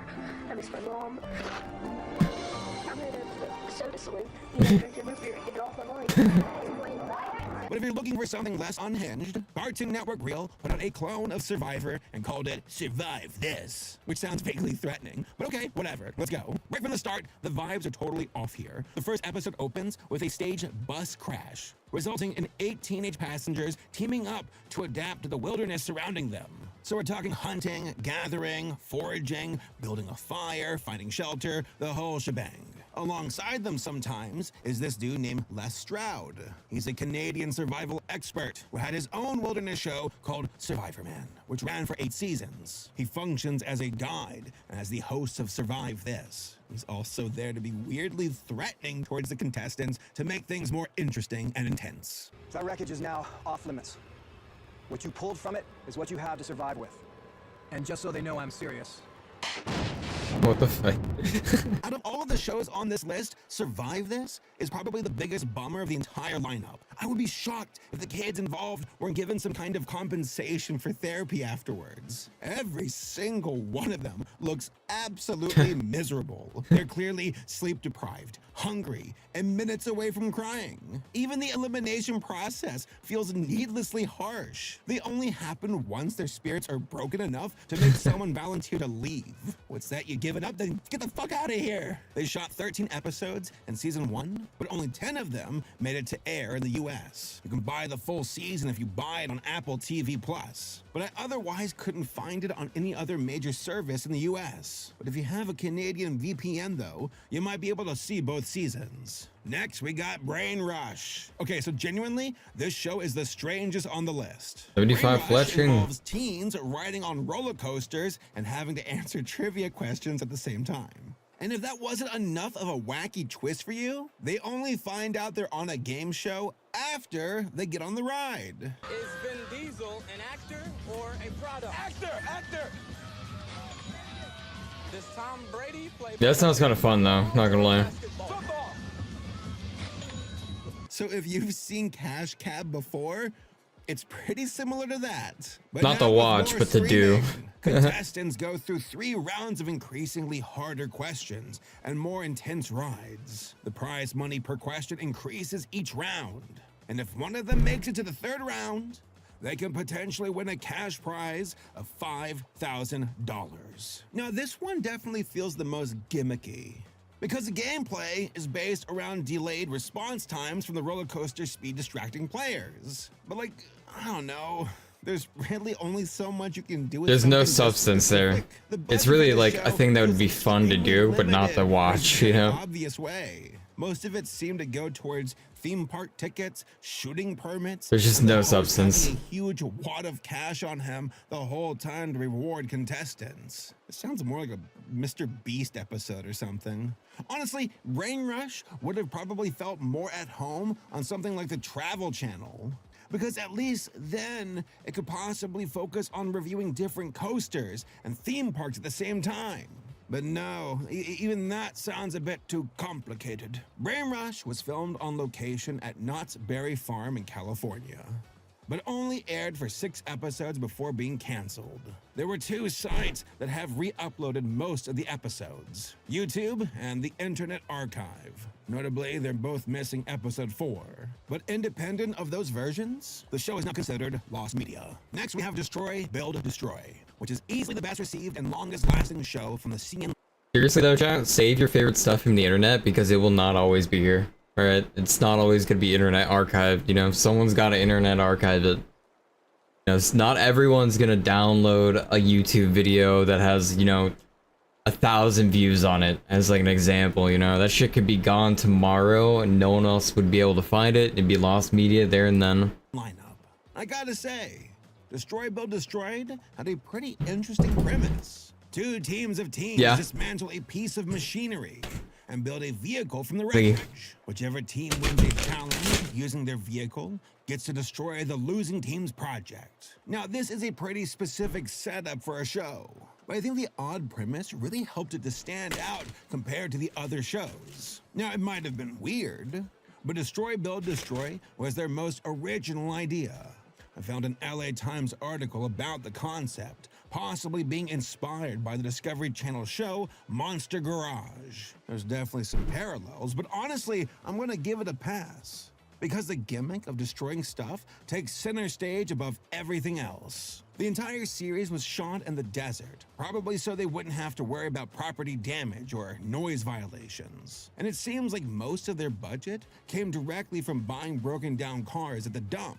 And of course, high-grade explosives from God knows where. Like I said, folks, this was a weird one, but I can honestly say it wasn't boring. Destroy, Build, Destroy was produced by Scott Messick, who previously worked on Survivor, and then Dan Taberski, who had worked on The Daily Show with Jon Stewart and has since produced a handful of acclaimed true crime journalism podcasts. Destroy, Build, Destroy also featured noted partying enthusiast and musician Andrew WK as the host. Guess what? I've actually met him before in real life, and he's really nice and very tall and also smelly, but I think that's like part of his partying brand. Like, he had a white shirt on and it was like all ripped up, but he was really nice.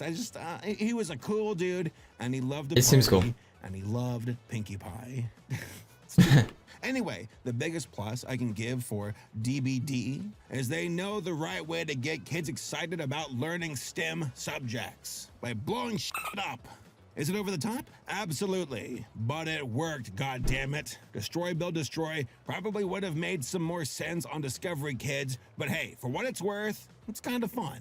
The entire series has been archived on YouTube, so out of this entire lineup, I would recommend this one the most. Give it a shot. And then we have Bobby Says. Bobby Says features a child star, Bobby Thompson, who gives advice to viewers over footage of viral videos and through interviews with a celebrity guest. I wasn't initially familiar with Bobby, so I had to look up some of the roles he was best known for, which included Mr. T's son from Cloudy with a Chance of Meatballs and Ronnie Shields from the movie Role Models. He also had an appearance in an obscure Nick movie called Imagine That, starring Eddie Murphy. This is basically Cartoon Network's version of Tosh.0 for teenagers. But I'm gonna be honest, you can tell they by far had the most limited budget making it. They had 2 cameras, a sound guy, and a bunch of outdated videos to work with, and man, does it show. The segments don't have a laugh track, thankfully, but the videos they source for them do not hold up at all.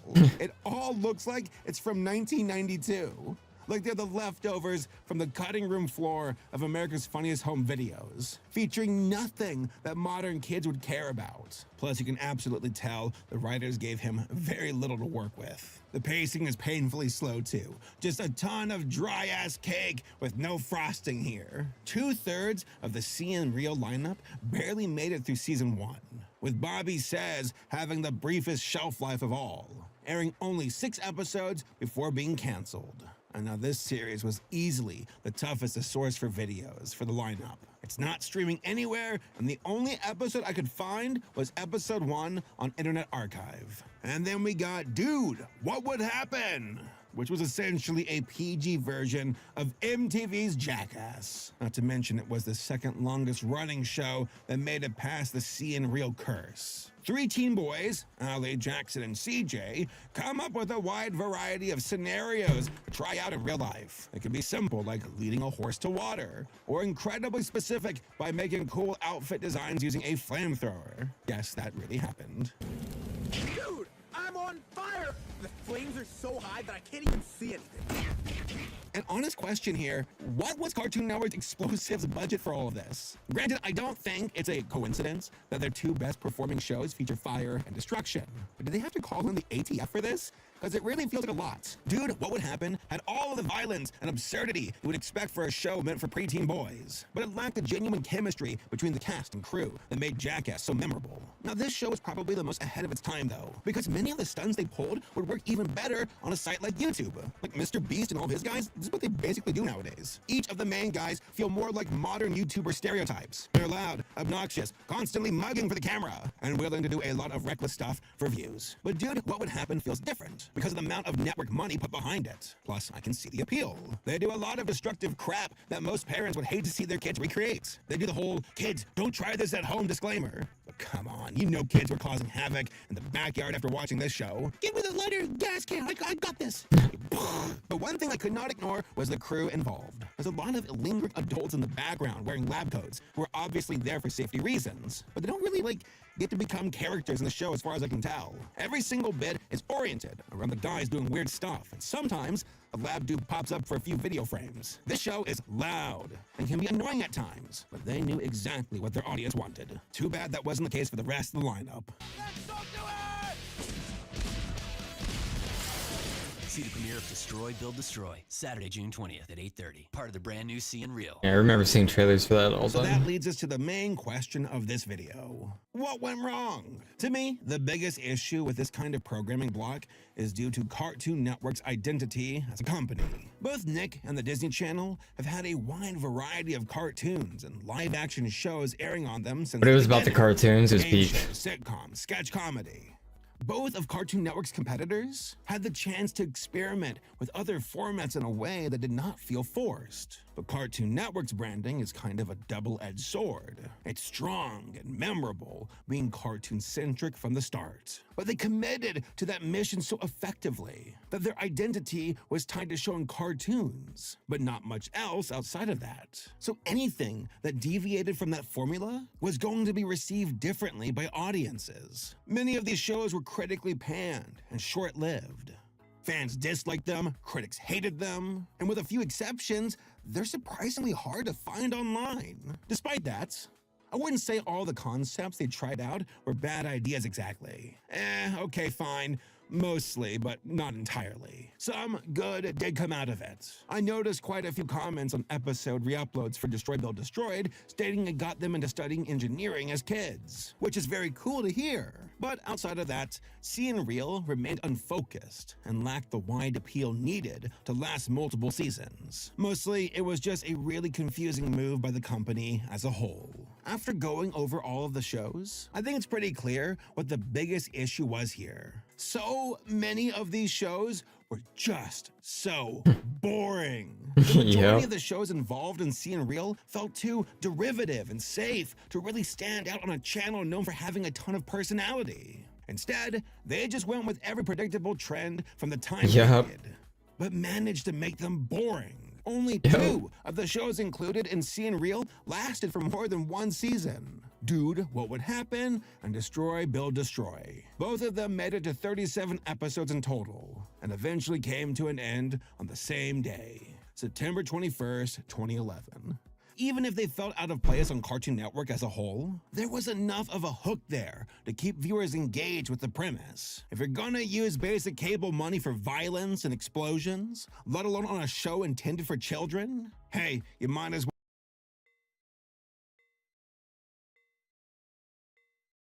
Yeah, a few of us. I mean, Annie's come from Sweden, I believe. I've come from England myself. Yeah, long way. But worth it. Camera placement nerfed me. Absolutely. No, these guys have honestly picked this up. I don't know. I mean, I saw it coming just fine. And I think you have enough time to like react, but at the very end, I was clicking too much. Quite difficult end game content. So, I mean, all the WoW players I think have impressed a lot of us RuneScape players and how quickly they picked it up. And this is no exception. Not even the 5th. Wait, there's another floor after this? Not easy. I mean, they're doing floor 4. Isn't there a halfway point and there's multiple floors after that as well. So you get.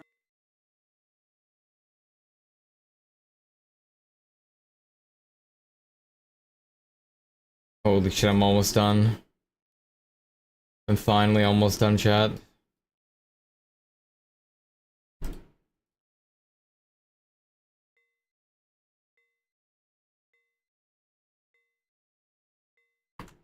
Nexus mods will and must follow the law.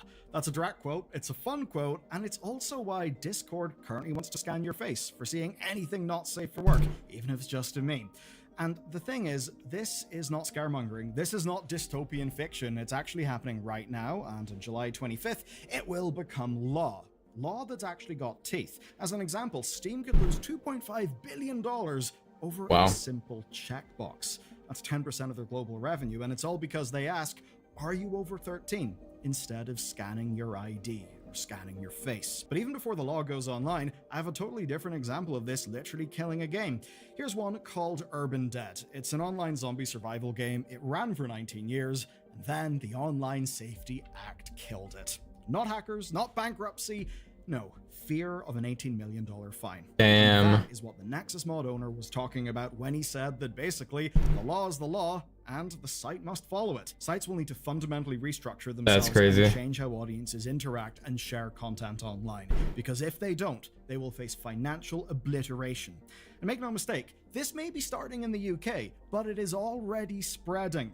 The internet is changing. It's been spreading. For compliance is internet used to be different. The impact. But there's actually another thing I noticed when I was tracking this story on Ground News. The today's sponsor, they were a tool I used, and the news is this. That been happening for a while. That Apple and Google slowly. Got a, quote, effective not everywhere. Duopoly over mobile. That's obviously interesting because regulation, this stuff does impact But us. it will be everywhere. It's cool looking at how this is actually being. They have oversight or some sort of major confrontation, even though it's 100% high factuality ratings across all of the sources. And that's just a few of the ways the Ground is awesome. You can track different stories, you can set it up for your locality, and even get the blind spot feed. So for all of this, and to use the plan that I use, which is the Vantage plan, well, you go to ground.news/Bellular, and if you go there, you get 40% off unlimited access with the Vantage plan. It's the best deal that you'll get for my subscribers, and you'll find it in the link down below.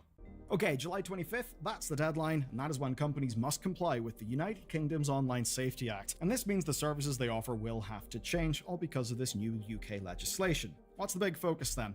Well, it's about protecting under 18s through hardline verification. Essentially, that means no checkboxes, real verification. You know the way as kids we would all click the little checkbox saying, I'm an adult, I'm totally allowed to use this service, even if we weren't. Yeah, that's no longer going to cut it from a legal perspective, and companies will be held liable. Now, this is going to apply to any website or service that's operating within the United Kingdom, and the penalty for breaking it is $25 million or 10% of global revenue, whichever one is higher. But it's not just the UK. Australia's actually got a similar law in the works. It's not taken effect yet, but it's at least on the way. And even looking at the US, you can see stuff in specific states. Florida are already banning under 14s from social media. Then there's Texas. They couldn't ban under 18s from social media entirely, but both Utah and Texas now demand something else, that companies must verify users' ages at the point of using an app store. And the EU, of course, has got new laws as well, and they've even got an open source tech solution for verifying ages. So overall then, here's the thing with all of this. It doesn't matter that respected organizations oppose this. And make no mistake, many of them do. The Wikimedia Foundation is calling these a massive threat. The Electronic Frontier Foundation are also not fans of this. They say it threatens online privacy, security, and speech. But these laws are moving forward anyway. The governments don't really seem to care much about those criticisms. Now, we've already talked about this one before with Discord. If you remember, of course, the news breaking about not safe for work stuff on Discord, and you basically needing to like validate your account with a facial scan or, you know, a piece of ID. Now, those systems exist. They're being tested for UK and Australian users right now, and it basically means if you want to access an adult tagged channel or server, then you'll need a scan of your face or your ID. This hit me when I was looking at my Warcraft guild's memes. It's like, hey, you want these memes? You got to identify your face. Which doesn't really feel great. Now, the way this works is either your facial scan or your ID then goes to a third party. That third party will then confirm if you're allowed to access the content, and that will then basically flag your account as being allowed or not. And that essentially means that for Discord, they kind of just get a black box. And what they get out of that is this user validated? Are they not validated? All of your actual personal info, that's going to the third party provider, which of course is one that would exist in a very heavily regulated space. Or so you would hope. Anyway, after all that scanning is done, then good, you can continue as normal. And if you think an American IP address would save you, then no. Think again, because we're already seeing these roll out across basically everywhere. It essentially seems that this is the way the wind is blowing globally, and because of that, loads of companies are changing things. That means established sites are restructuring at a fundamental level, and that is why we've got... It's been happening for a while, like I said. Nexus Mods had a choice. Either block content geographically for EU and UK users, or adjust the site accordingly. Of course, they chose to adjust, but so far, they haven't actually said exactly what they'll do. So we've got no confirmation of, like, facial scanning or documentation checking, but they will have to implement some form of meaningful check in order to be compliant. What about everyone else? Well, they're redesigning the site to help with this whole EU and UK process, and some of that's actually good. It's going to mean new content tags, new filtering options, people will be able to block things like harmful substances as a tag if they really want. Basically, all of this stuff that's existing within wider adult content filtering. But on top of that filtering and categorization, the site's also getting some new tech, where basically it will be able to pick up on illegal or abusive content upon upload, or when it's posted to something like comments. Of course, that's how it'll work in theory. I'm sure there'll be false positives and false negatives, but that's at least the system that they're implementing. Now, to be clear, right, these are not new draconian rules from government. This is content that's already banned, right? Already banned on Nexus Mods. Essentially, what's changed here is their incentive to robustly enforce the rules that they've already got. Where basically a lot of governments will say, all right, but a checkbox, you know, an age checkbox with no verification, that just doesn't cut it. We all know what's going on. That's kind of what the governments will be saying. And like, yeah, it's okay if you've got a like not allowed content policy, but if you don't enforce it, if you don't scan files, then what good is your policy? I'll leave specific thoughts about the nuts and bolts of this to you, but basically understand that it's all part of the same big old response to a lot of this new legislation, right? Better scrutiny, better review processes, more control for users, all of that stuff. Hold on, you for Nexus Mods, Did you click on this video expecting to see criticism of God's most perfect game, Final Fantasy XIV? How dare you even imply it has problems that could use fixing? 14 has the best gameplay, the best job design, the greatest community, by the way, that your eyes have ever seen. And because my sense of self is inextricably tied to this game, I consider any criticism about it a criticism of me. So I'm going to be very upset if you have something negative to say, mister. Or at least, that's how it used to be. Back in the day, you couldn't say anything about Final Fantasy XIV without the game dev riding army breathing down your neck. But these days, I see videos criticizing 14 everywhere I look. They're practically the only 14 videos coming out these days. And by making this list, I feel like I'm jumping on a bandwagon of sorts. Please, look at my credentials. I swear I'm not a trend Andy. I have a long and fleshed out history of lovingly shitting on this game. That is, until one day, I stopped. I quit making videos about 14. I didn't talk about it on stream anymore. If somebody asked me when I'd play it, I'd laugh nervously while chat spammed clueless. I developed a script of sorts. Whenever people would ask me why I stopped playing, I told them that I burnt out. I told them that turning it into my job made me feel like work and that I just needed some time apart. But after literal years have passed, I realized holy shit, I'm done. I was wrong. It's not that I was burnt out on 14. It's not that making videos about it ruined my passion for it. Those videos were made because I had passion in the first place. It turns out I lied. We'll never know. Alright, my bows are done. I've officially strung. I've officially strung 3,140 U longbows. Good enough. Good enough, chat. Good enough. It's a lot of high alk XP. Very lot of high alk.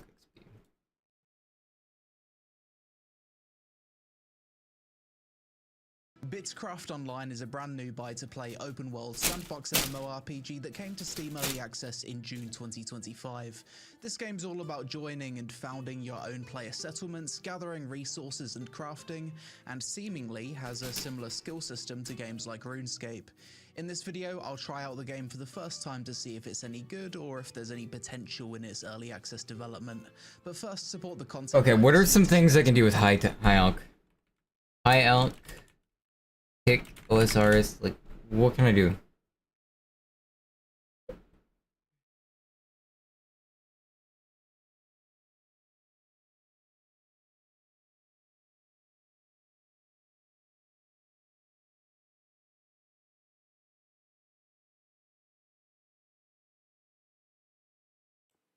Welcome back, everybody. It's Magic. Alking dehydes. For instance, I have some red dehydes here. Buy limit is 70, so every 4 hours you can buy 70 more. So I've got 140 here. Something you can do is, rather than filling up your whole inventory and high alking them one at a time, click, click, click, click, back and forth. Note them, obviously. Is pull them as noted into your inventory, put them in this third from top spot on the right-hand side of your inventory. You cast, click, cast, click. Yeah, I've got a current buy order out.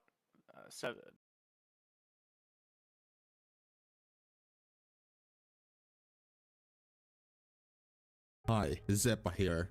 Today I'm showing you how to turn your high alkable items into GP way faster than high alking them individually.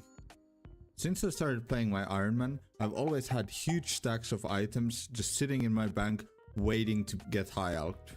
It's an activity I really dislike, even when combined with stuff like rooftop agility or other skilling methods. A couple of months ago, I was told to just sell them to the shop for high alk price, which I had not done in the past because I was under the impression that you need a regular main account to purchase the stuff that you sell to the shop.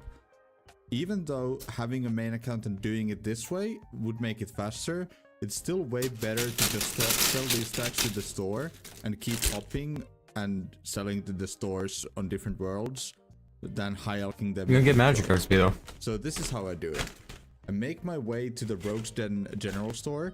There are a few shops. He's 99 that though. Price, but not all shops do. So be careful which one you sell to. I like this one because it's very close to a bank and you can withdraw stuff that you want to sell. So I take all sorts of items I want to get rid of. Preferably as many different stacks of items as possible. So when you sell this stuff to the shop, you can just put left click sell one and click all the stacks once. Then hop to the next world. If you sell one item per world, you get high alk price value for it. But if you sell multiple items, the price will go down a bit. When it comes to stack like rune arrows, rune javelin heads, or dragon javelin heads, I prefer to sell 5 or 10 at a time. It does result in a marginal loss of GP, but I've got so many of these items, I don't really care, and I just want to get rid of these. This is a very old method, and it's been in the game as long as I remember, but for some reason, when I've talked with other Ironmen, and even me in the past, not many people are utilizing this method. Ironmen are just stuck high-alking thousands and thousands of items for hours that could be used progressing your account in other ways. Well, regardless, this was a quick video, a quick tip. I hope you enjoyed this method. Make sure to check me out on Twitch. I stream my Ironman progression there almost daily. Also subscribe to this YouTube channel. More videos coming soon. I hope you have a great day. Until next time, Zeppa out. Peace!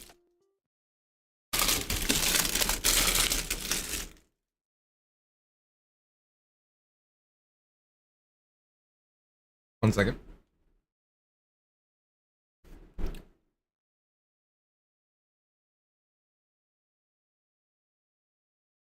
The Day the Earth Blew Up, a movie that many agree was doomed to fail. Hell, it's even a miracle it exists at all to begin with. I mean, how often do we get a Looney Tunes movie? How often do we get 2D theatrical movies? How often do we get both at the same time? While watching the film, I kept thinking, how the hell does this exist? Sadly, though, many people don't know that it exists, because the marketing is virtually non-existent.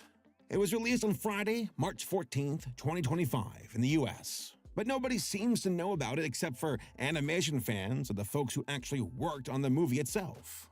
As a franchise, the Looney Tunes have been severely neglected by their parent company, Warner Brothers, for years now.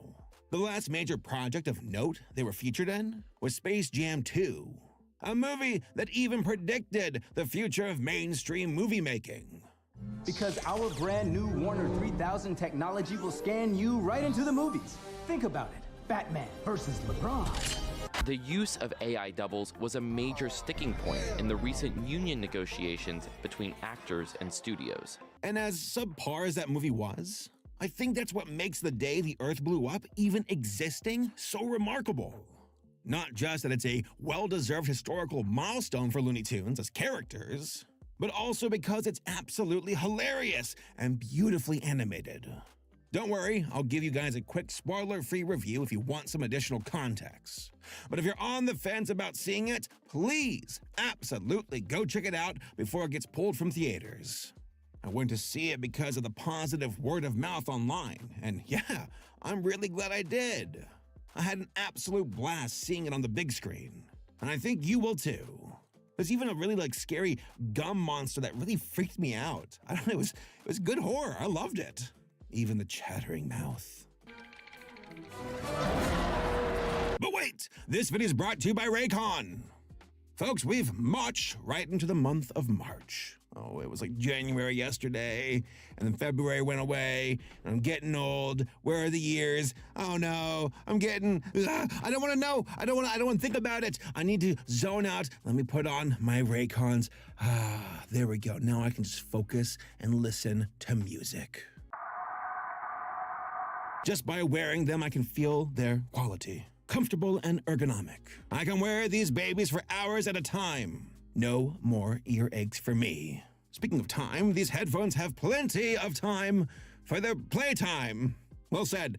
With 40 hours of battery life, you can drown out the world around you all day long. And with hybrid active noise cancellation, you can keep the rest of the world out while you keep your world in. Perfect for phone calls, sitting in public spaces, and even on flights, which is where I tend to use them the most. That's not true. It makes it like I fly all the time. I use them at the gym the most. But my headphones are able to keep out the stupid-ass gym music. You know, they always pick the worst songs to play at the gym. I gotta drown that garbage out. And what's this? My Raycon Everyday headphones are woefully undercharged. 15 minutes of Raycon's quick charge functionality should put a stop to that. 2 hours of playback time can be gained with only 15 minutes of charge. Not bad, Raycon. No, not bad at all. All of this starts at half the cost of most popular headphone brands with similar features. Experience premium sound wherever you go. I'm like talking to a dog. Head to buyraycon.com/Saberspark25 to get 25% off Raycon's best-selling everyday headphones. Kick the noise to the curb. Again, that is buyraycon.com/Saberspark25 to get 25% off your everyday headphones. Thanks again to Raycon for partnering up with us for this video. And now, back to the video.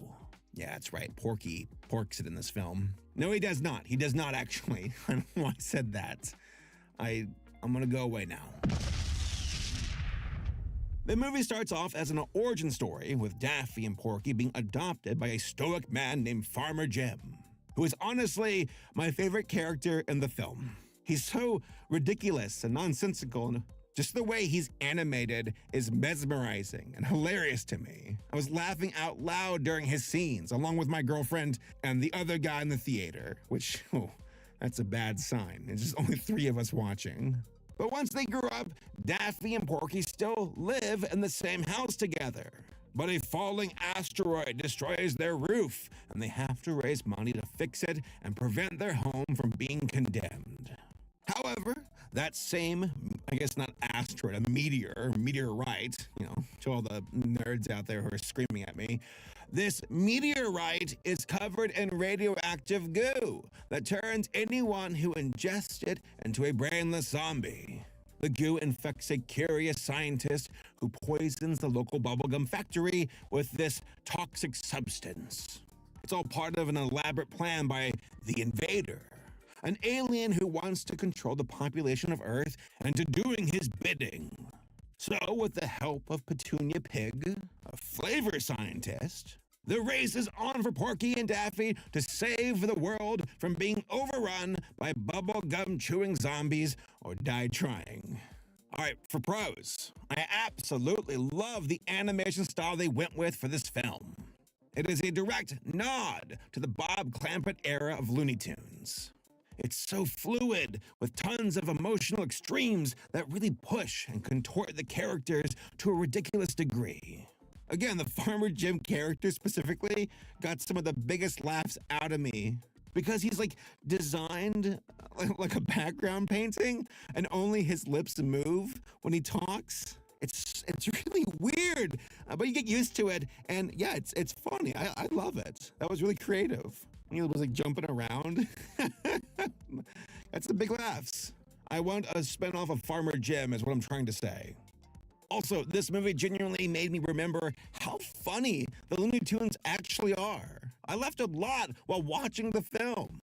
You know, Porky and Daffy have always been a fun duo. You got the straight man and the wild card. Because I cut the brakes!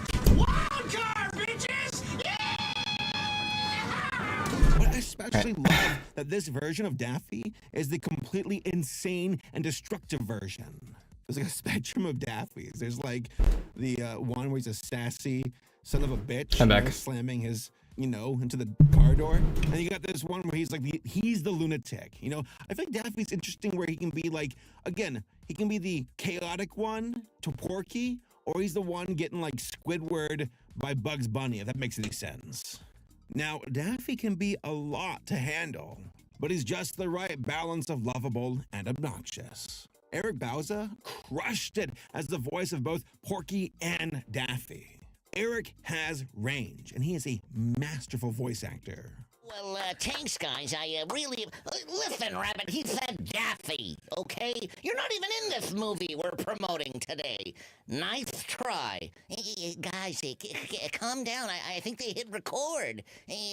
Just relax. Everything's gonna be fine. That's amazing. Pretty good. And there were also some scenes where I was like... Definitely amazing. Oh, that must have destroyed his voice. That was a recording right there.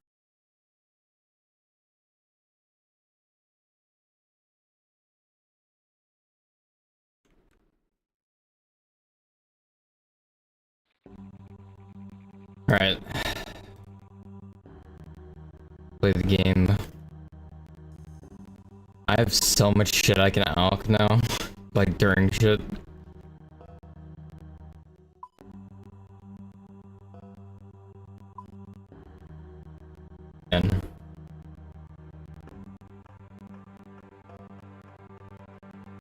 I've been woodcutting and fletching for so long, I forgot what else I was doing.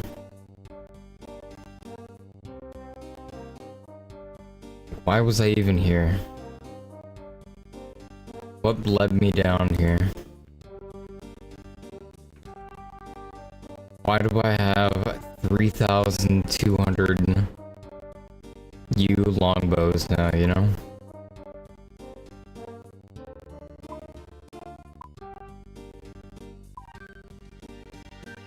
Moved it to the wrong tab.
Okay, what else was I doing?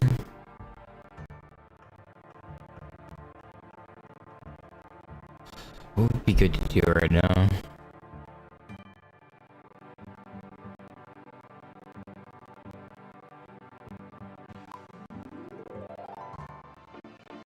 I'm high enough for the agility course here.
I think I just agility here for now, huh?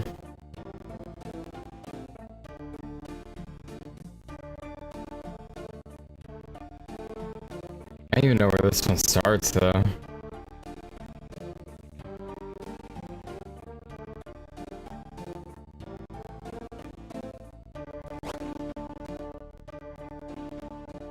How do I get arrested already?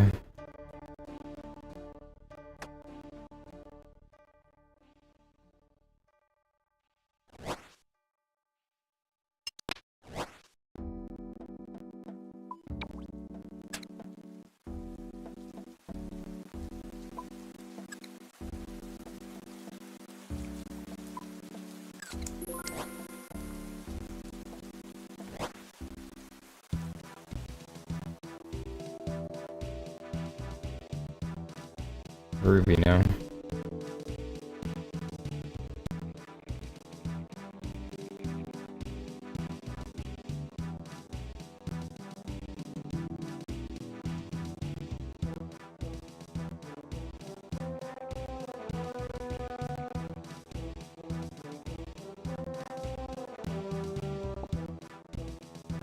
Yeah, I increased the draw distance and that actually killed my FPS. Something didn't.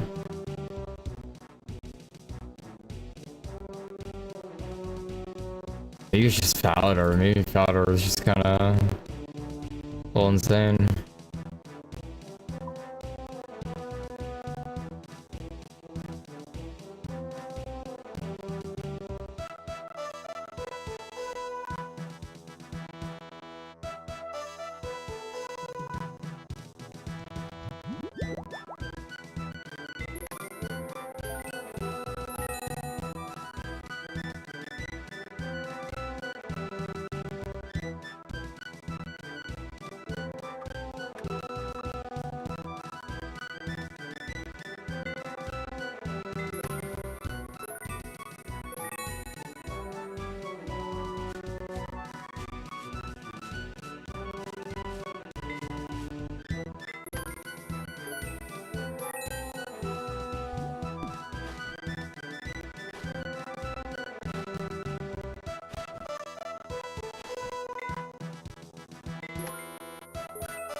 I did not get that out.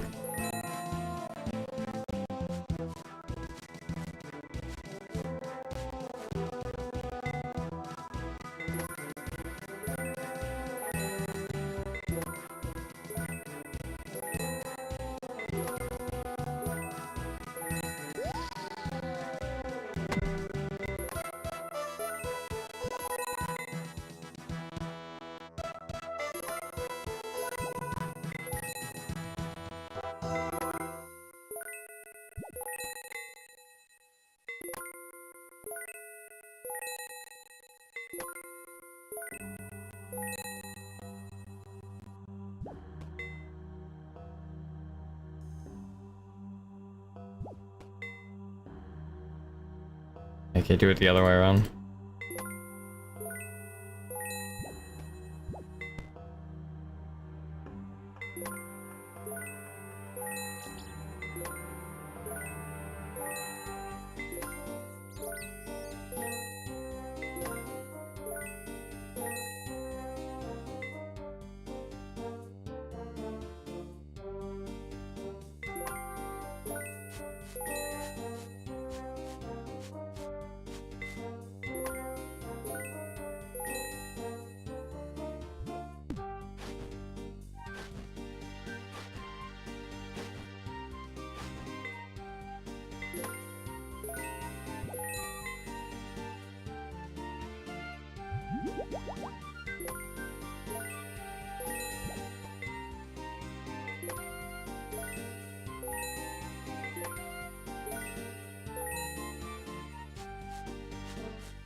Okay, why are there random coin stacks?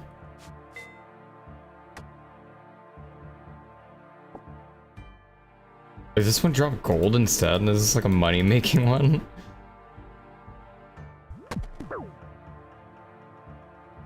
Is Falador a money-making course? Yeah, I'm a grinder echo. Welcome, welcome.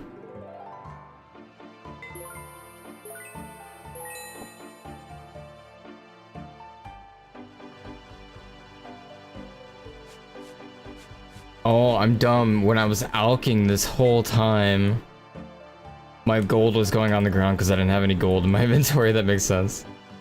I'm like, what the fuck? It's a littering gold from Valor Agility course. That was a money.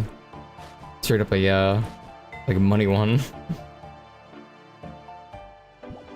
This guy better not pick up my cash. I was working hard on this cash, okay?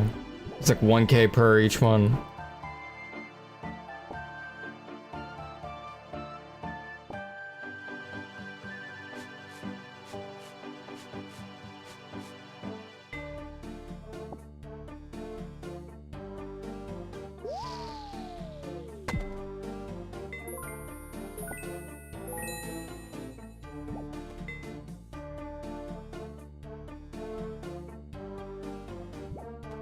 My gold's disappearing. My gold's actually disappearing. Yo, my gold is disappearing before my eyes.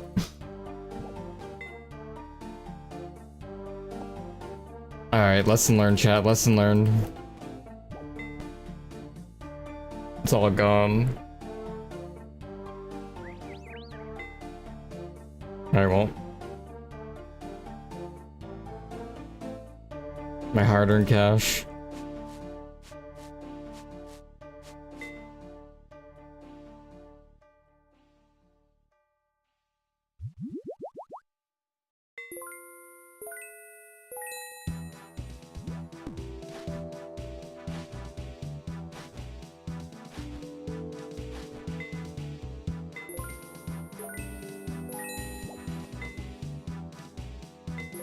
Okay, it was a valuable lesson to be learned. To always have inventory space when you first start for gold.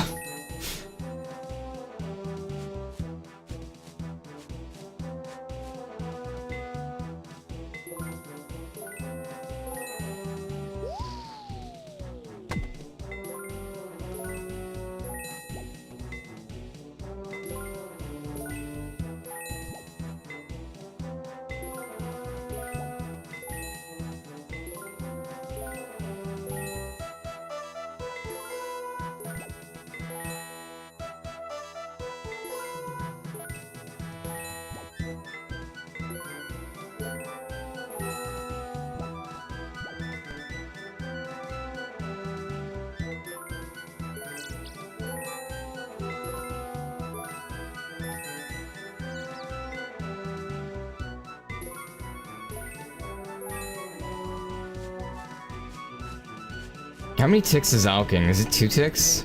Once every 2 ticks? No, it's gotta be a 3 ticker, huh? The 3 ticker?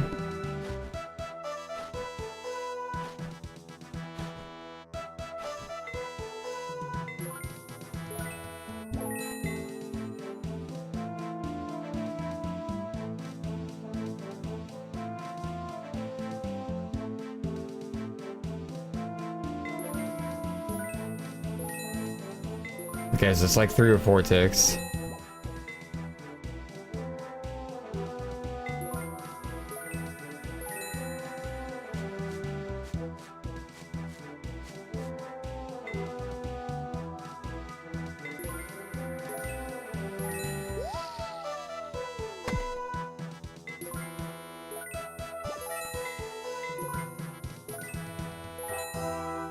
I think it's 4.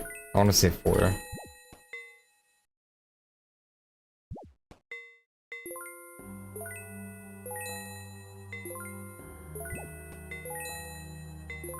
No, maybe 3. I'm changing back to 3, chat. I think it's 3.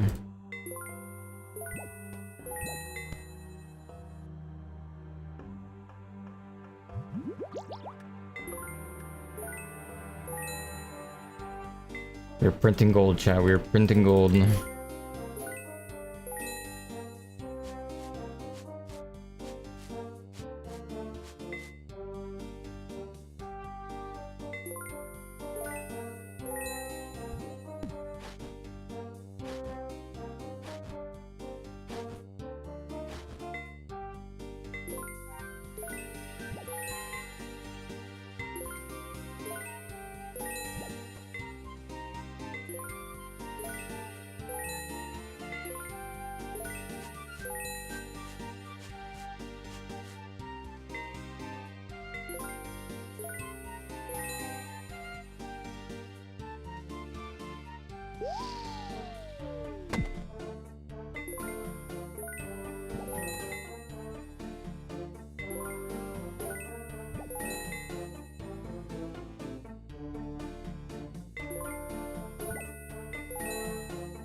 The boxes for the agility course are weird on this one though.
Agility level.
Not sure what else would be good during high alching besides agility.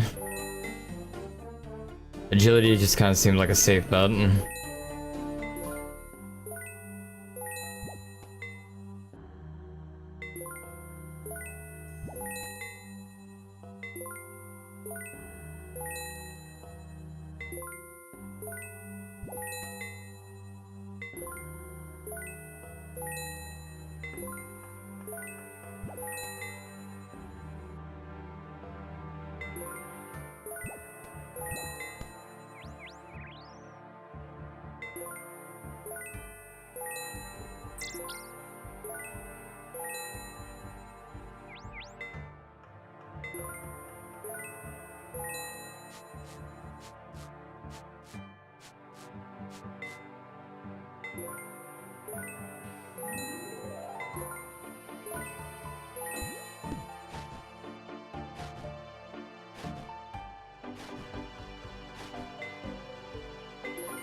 Almost a magic level.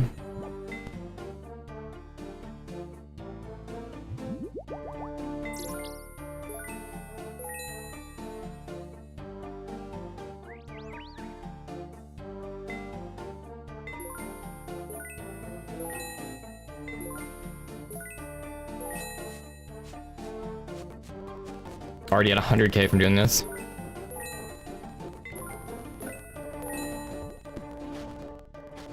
We're making bank, chat. We're making bank. Or no more.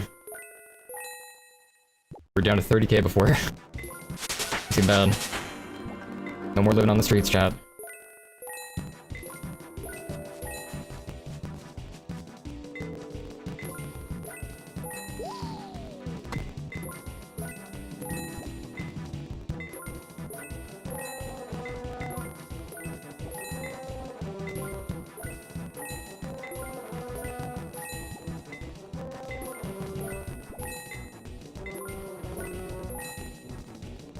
I was hoping it queued up.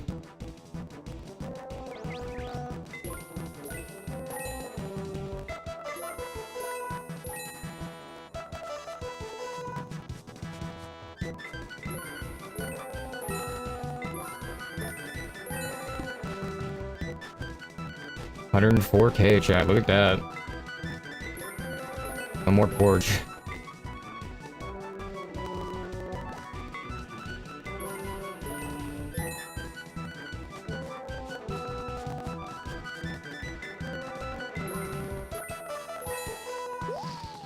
Ooh, I can buy that dragon helper too that I wanted to buy. That's kind of hype. I forgot where that was though. I won't be able to use it for a while, but you know, it'd be cool.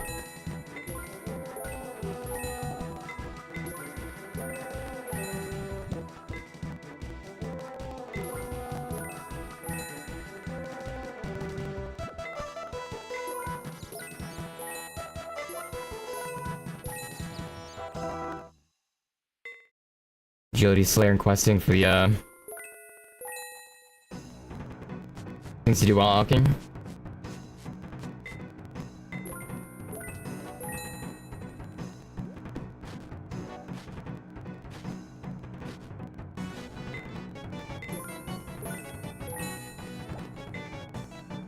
I can buy some arrows here soon instead of crafting them because I really don't want to craft them. I'm gonna be honest.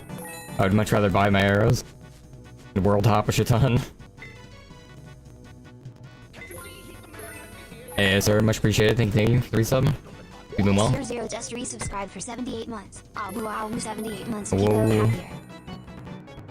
Thank you, appreciate it.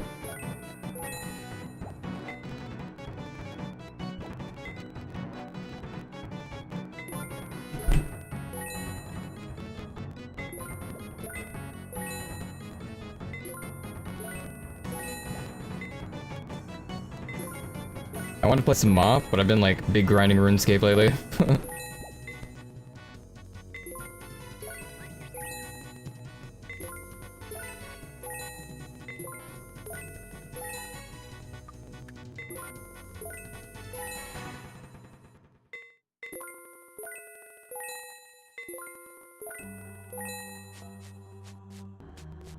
I want to do some Slayer too.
$142k. Looking a lot better now.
I don't think there's an arrow shop in Valor.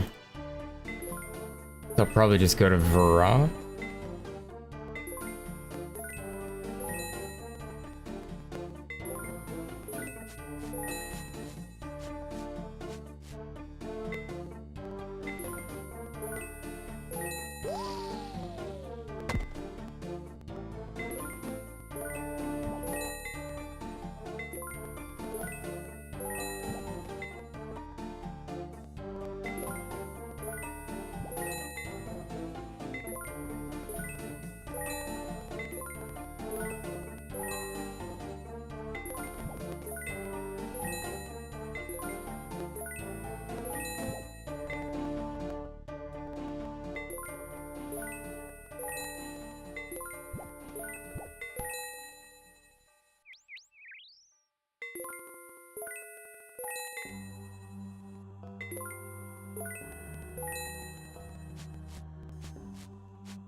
I think I can get it.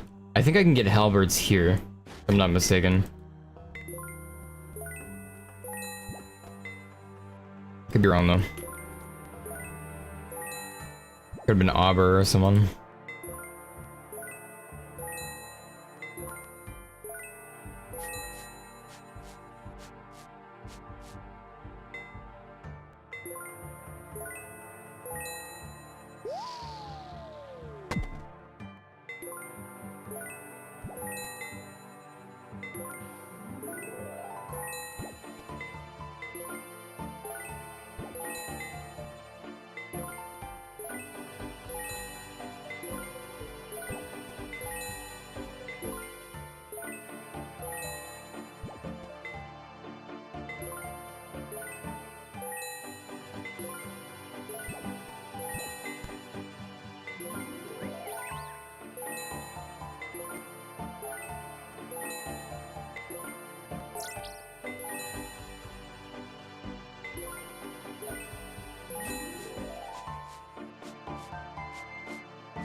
Wizard Brew actually lasts a good amount of time too. I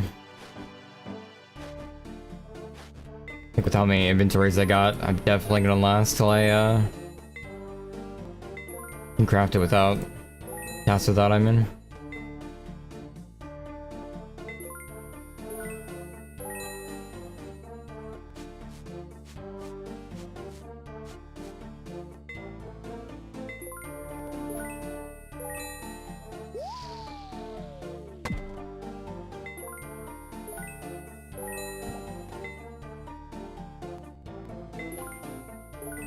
And the good thing about me not doing these like insanely fast is I can still get marks of grace. So if I'm not going like the optimal speed, I still get marks of grace at least, you know. I don't really lose out on too much from missing out on not going like that fast, you know.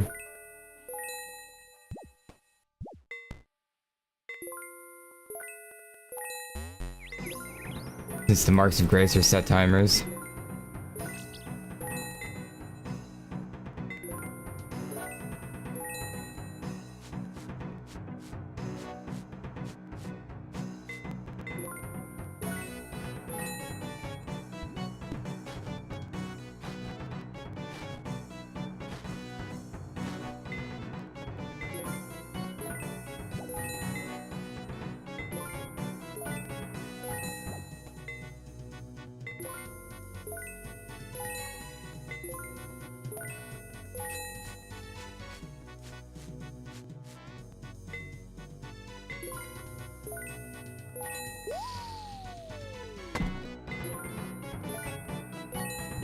You need to do something special for magic bowstring, right?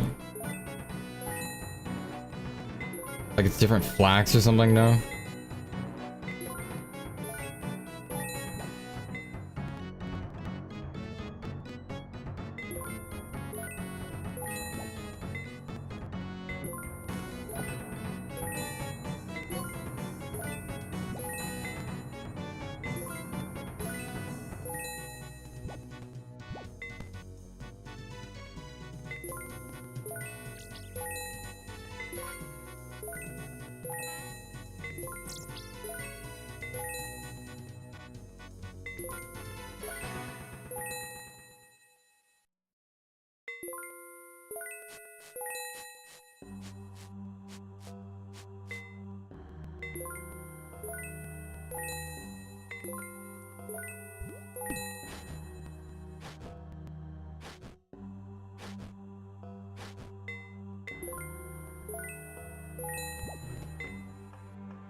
For magic bow, no? Oh, it's never... Oh, so you just use regular bowstring for magic bow?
Dude, this wizard bomb lasts so long. So good.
Magic's 55, about to be 56. We need 57 to be able to cast this without Wizard Bomb.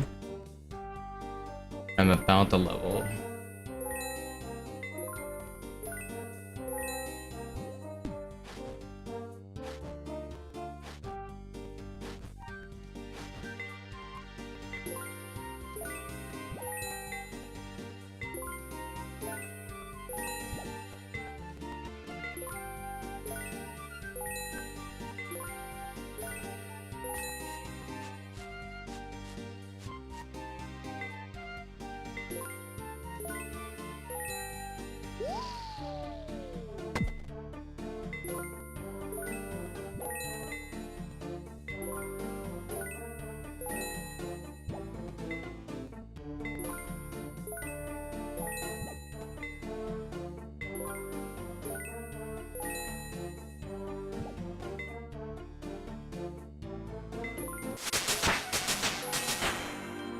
One more to go.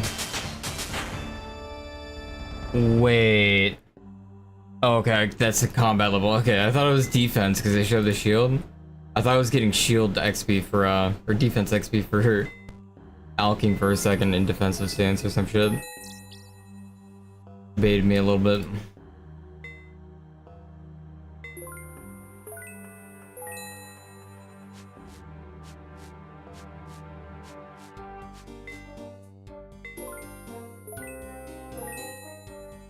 I need to move my Mark of Grace because I'm like this close to alking it.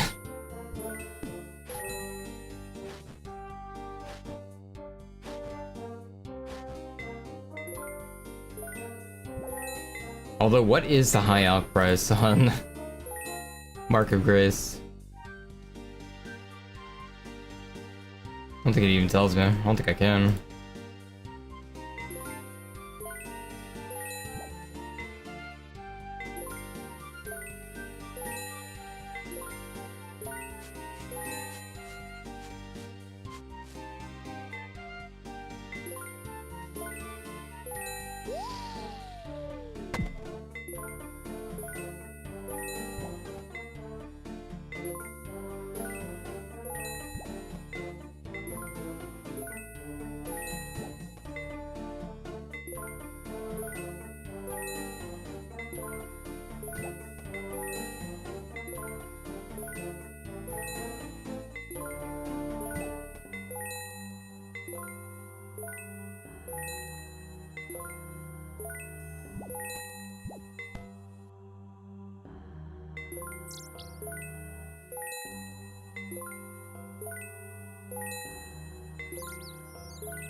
Honestly, I thought this would give a little bit more magic XP though than 56 at this level. Or 65, I mean. I think it's barely higher than a Fire Blast. I'm not sure. Like a Chaos Fire Blast at least though.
Lost a little bit of my tempo.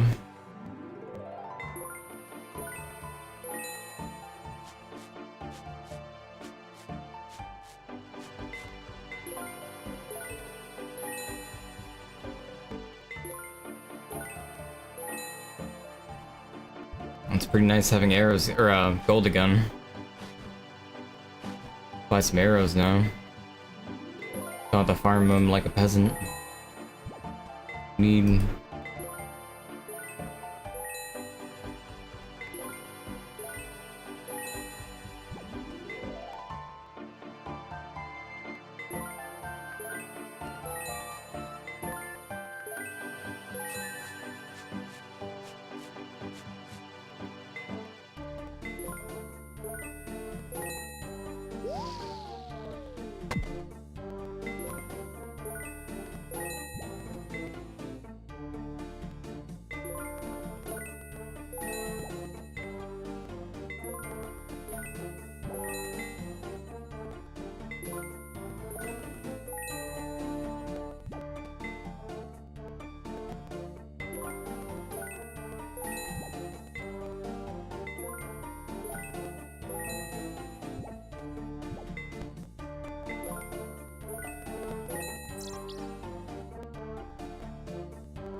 Already sitting about 400k.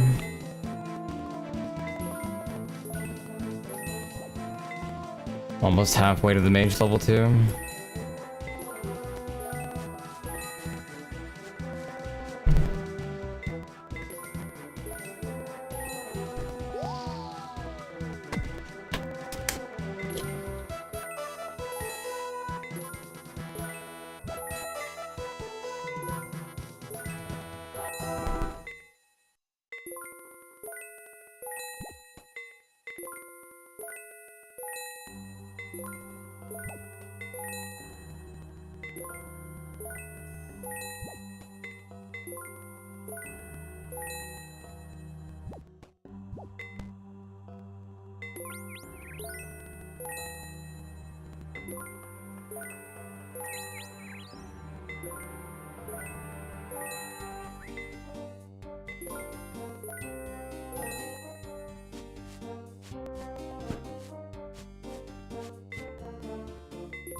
I'm not gonna make another character if that's what you mean.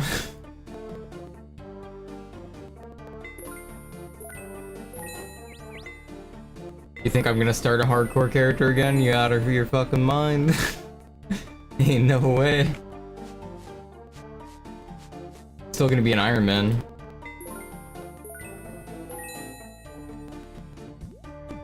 If it loses hardcore, it loses hardcore.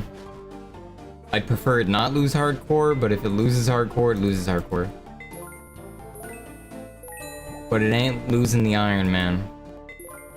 I've worked too damn hard for this not to be my Ironman account. This is my Ironman account. Purely Ironman account.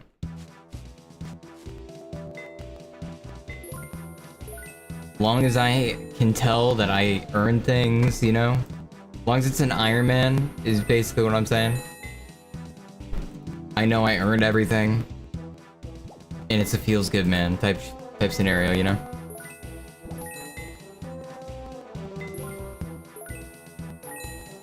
Because that's the only RuneScape experience I want. Is me to earn my shit, you know?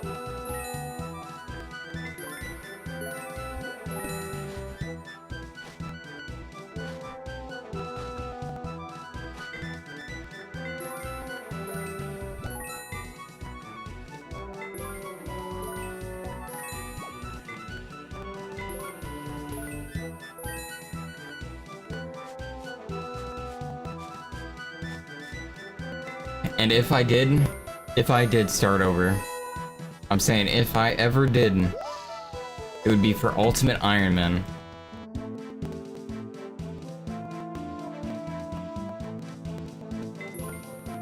And I'd probably die again.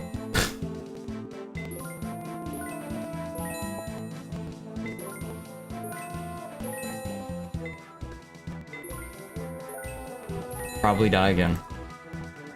Group Ironman? Group Ironman's cool. It's kind of easy though. It's still cool. It's still like it's still like not as easy. Like, long as you're not using Grand Exchange, it's the proper way to play RuneScape in my opinion. In terms of like a first-hand experience, but like PvP is also a big part of RuneScape is another thing to me. But the Grand Exchange just trivialized so much that it feels so much better to just play with friends or Ironman as like a whole in order to get like the full RuneScape experience. To feel that excitement off drops, you know, not get handouts, you know. Because the game's been out for like 20 years, you know. And Old School got re-released, and Old School's been out for like, what, 10, 13, 15 years, you know? Around there, so it's like, people just hand out free shit, free gold.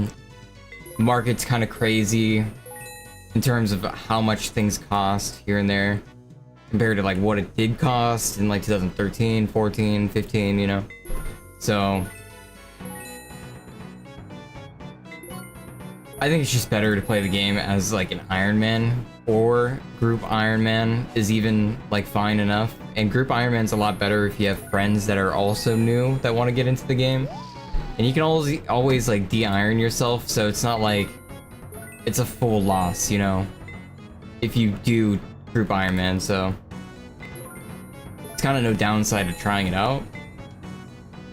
I think if you like it, and if you really want to be just a normal account, you can be a normal account, you know. Group Ironman I would do with like a group of friends though, for sure.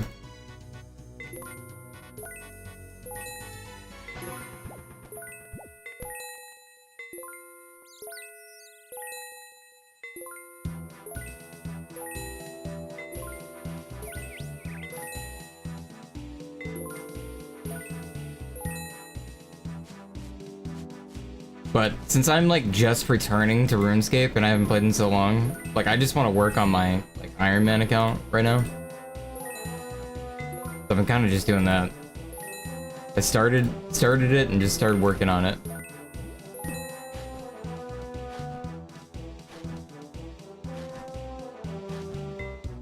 Because last time I played was 2013 for like the first couple months, so. And I didn't go as hard as I'm going now. Like I was spamming runecrafting to like 70 or something, I don't know. I was going hard in the runecrafting minigame and then I like stopped.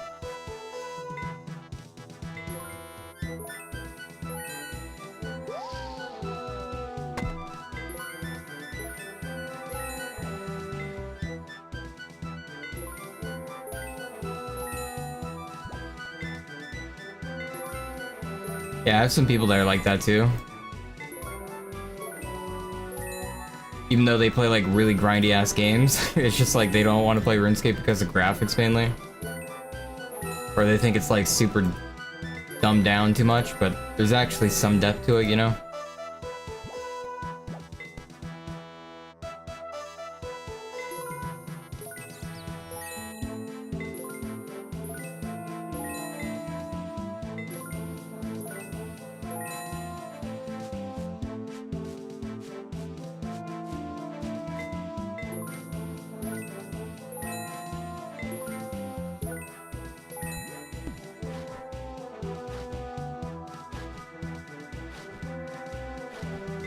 Am I crafting this without a... Oh, I don't even need the brew anymore. I'm 56, huh? Oh, it's only 55. What?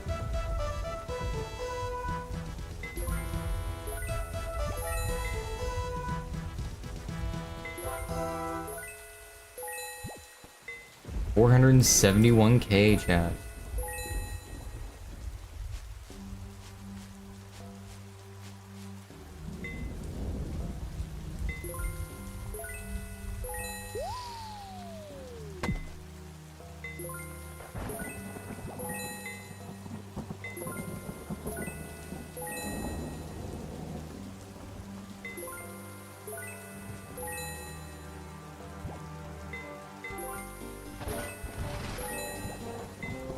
Yeah, I would just show him like the PVM content though, and with someone that actually doesn't have a billion tiles on the screen and shows like the actual fights, you know, or like PvP.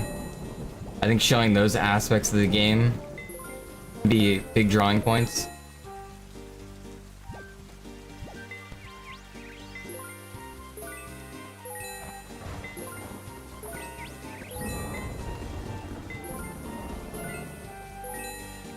Or even going over some like the mini games.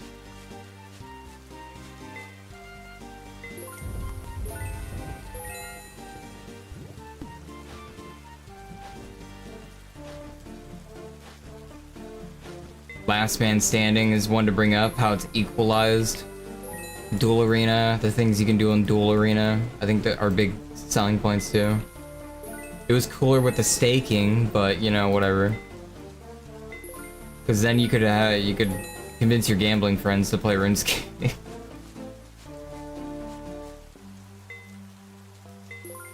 Stake all their gold in the arena.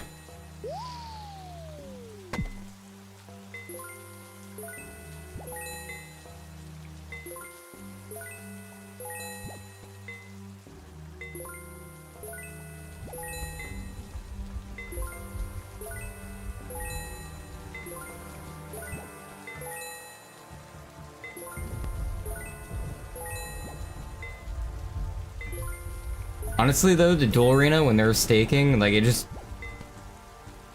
I only sat there, I'm gonna be honest. Just sat there looking for duels. I didn't want to like grind stats at a point. I'm just like, I just wanna duel in the arena. I just wanna stake whatever the fuck.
Just show them Oda block gameplay.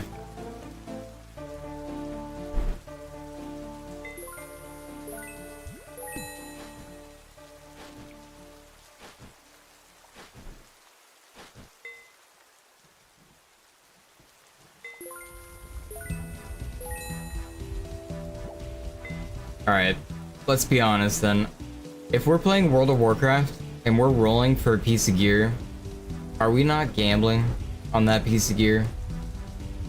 When we're rolling that dice, are we technically not gambling at that moment there and then? I think it's just a self-control issue.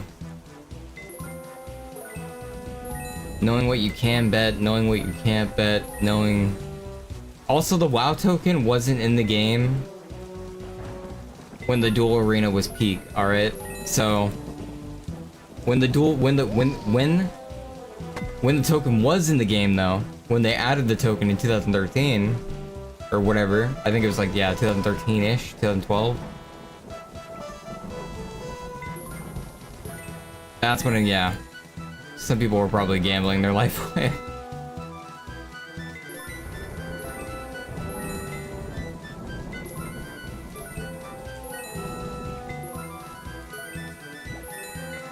Some people were probably swiping to try to get gold in game. Like, earn it back.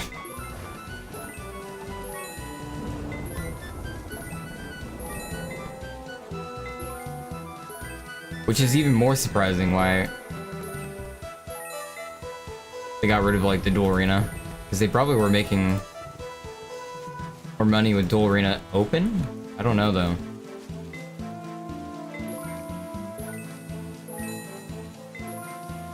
I would assume off the WoW token, or off the like tokens. I feel like they were probably selling more tokens during then.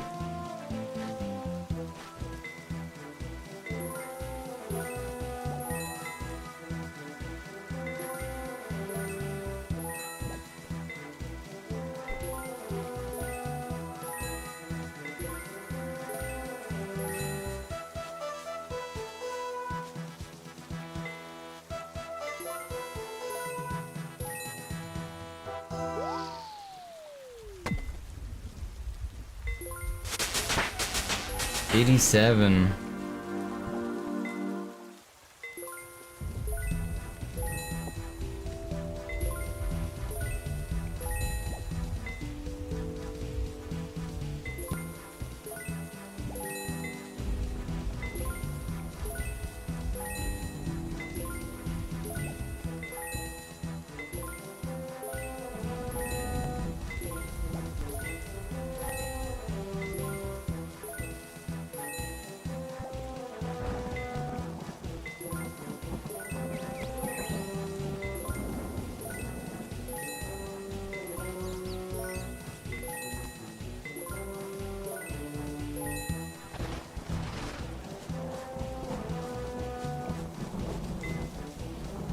At 35K.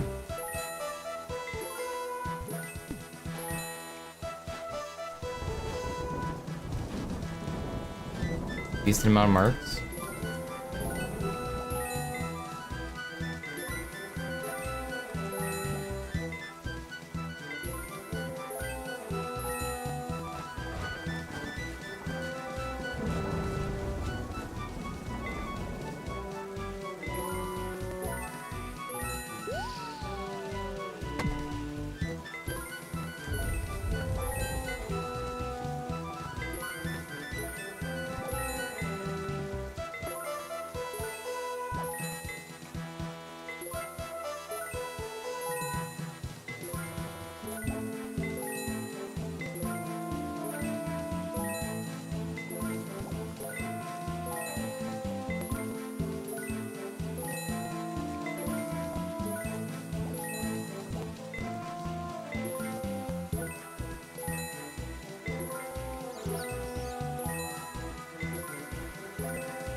$84K.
My cash stacks look pretty nice.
Thanks, Beam.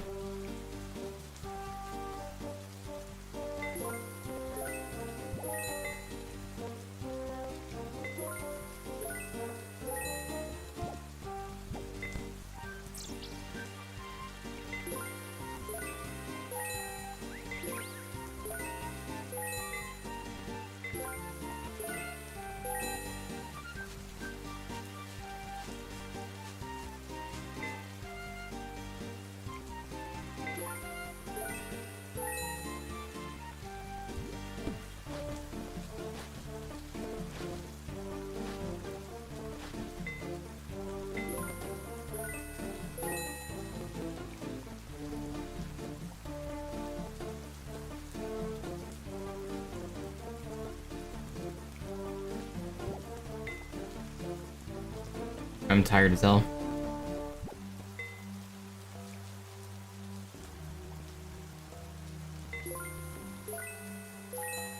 I'm at 640k.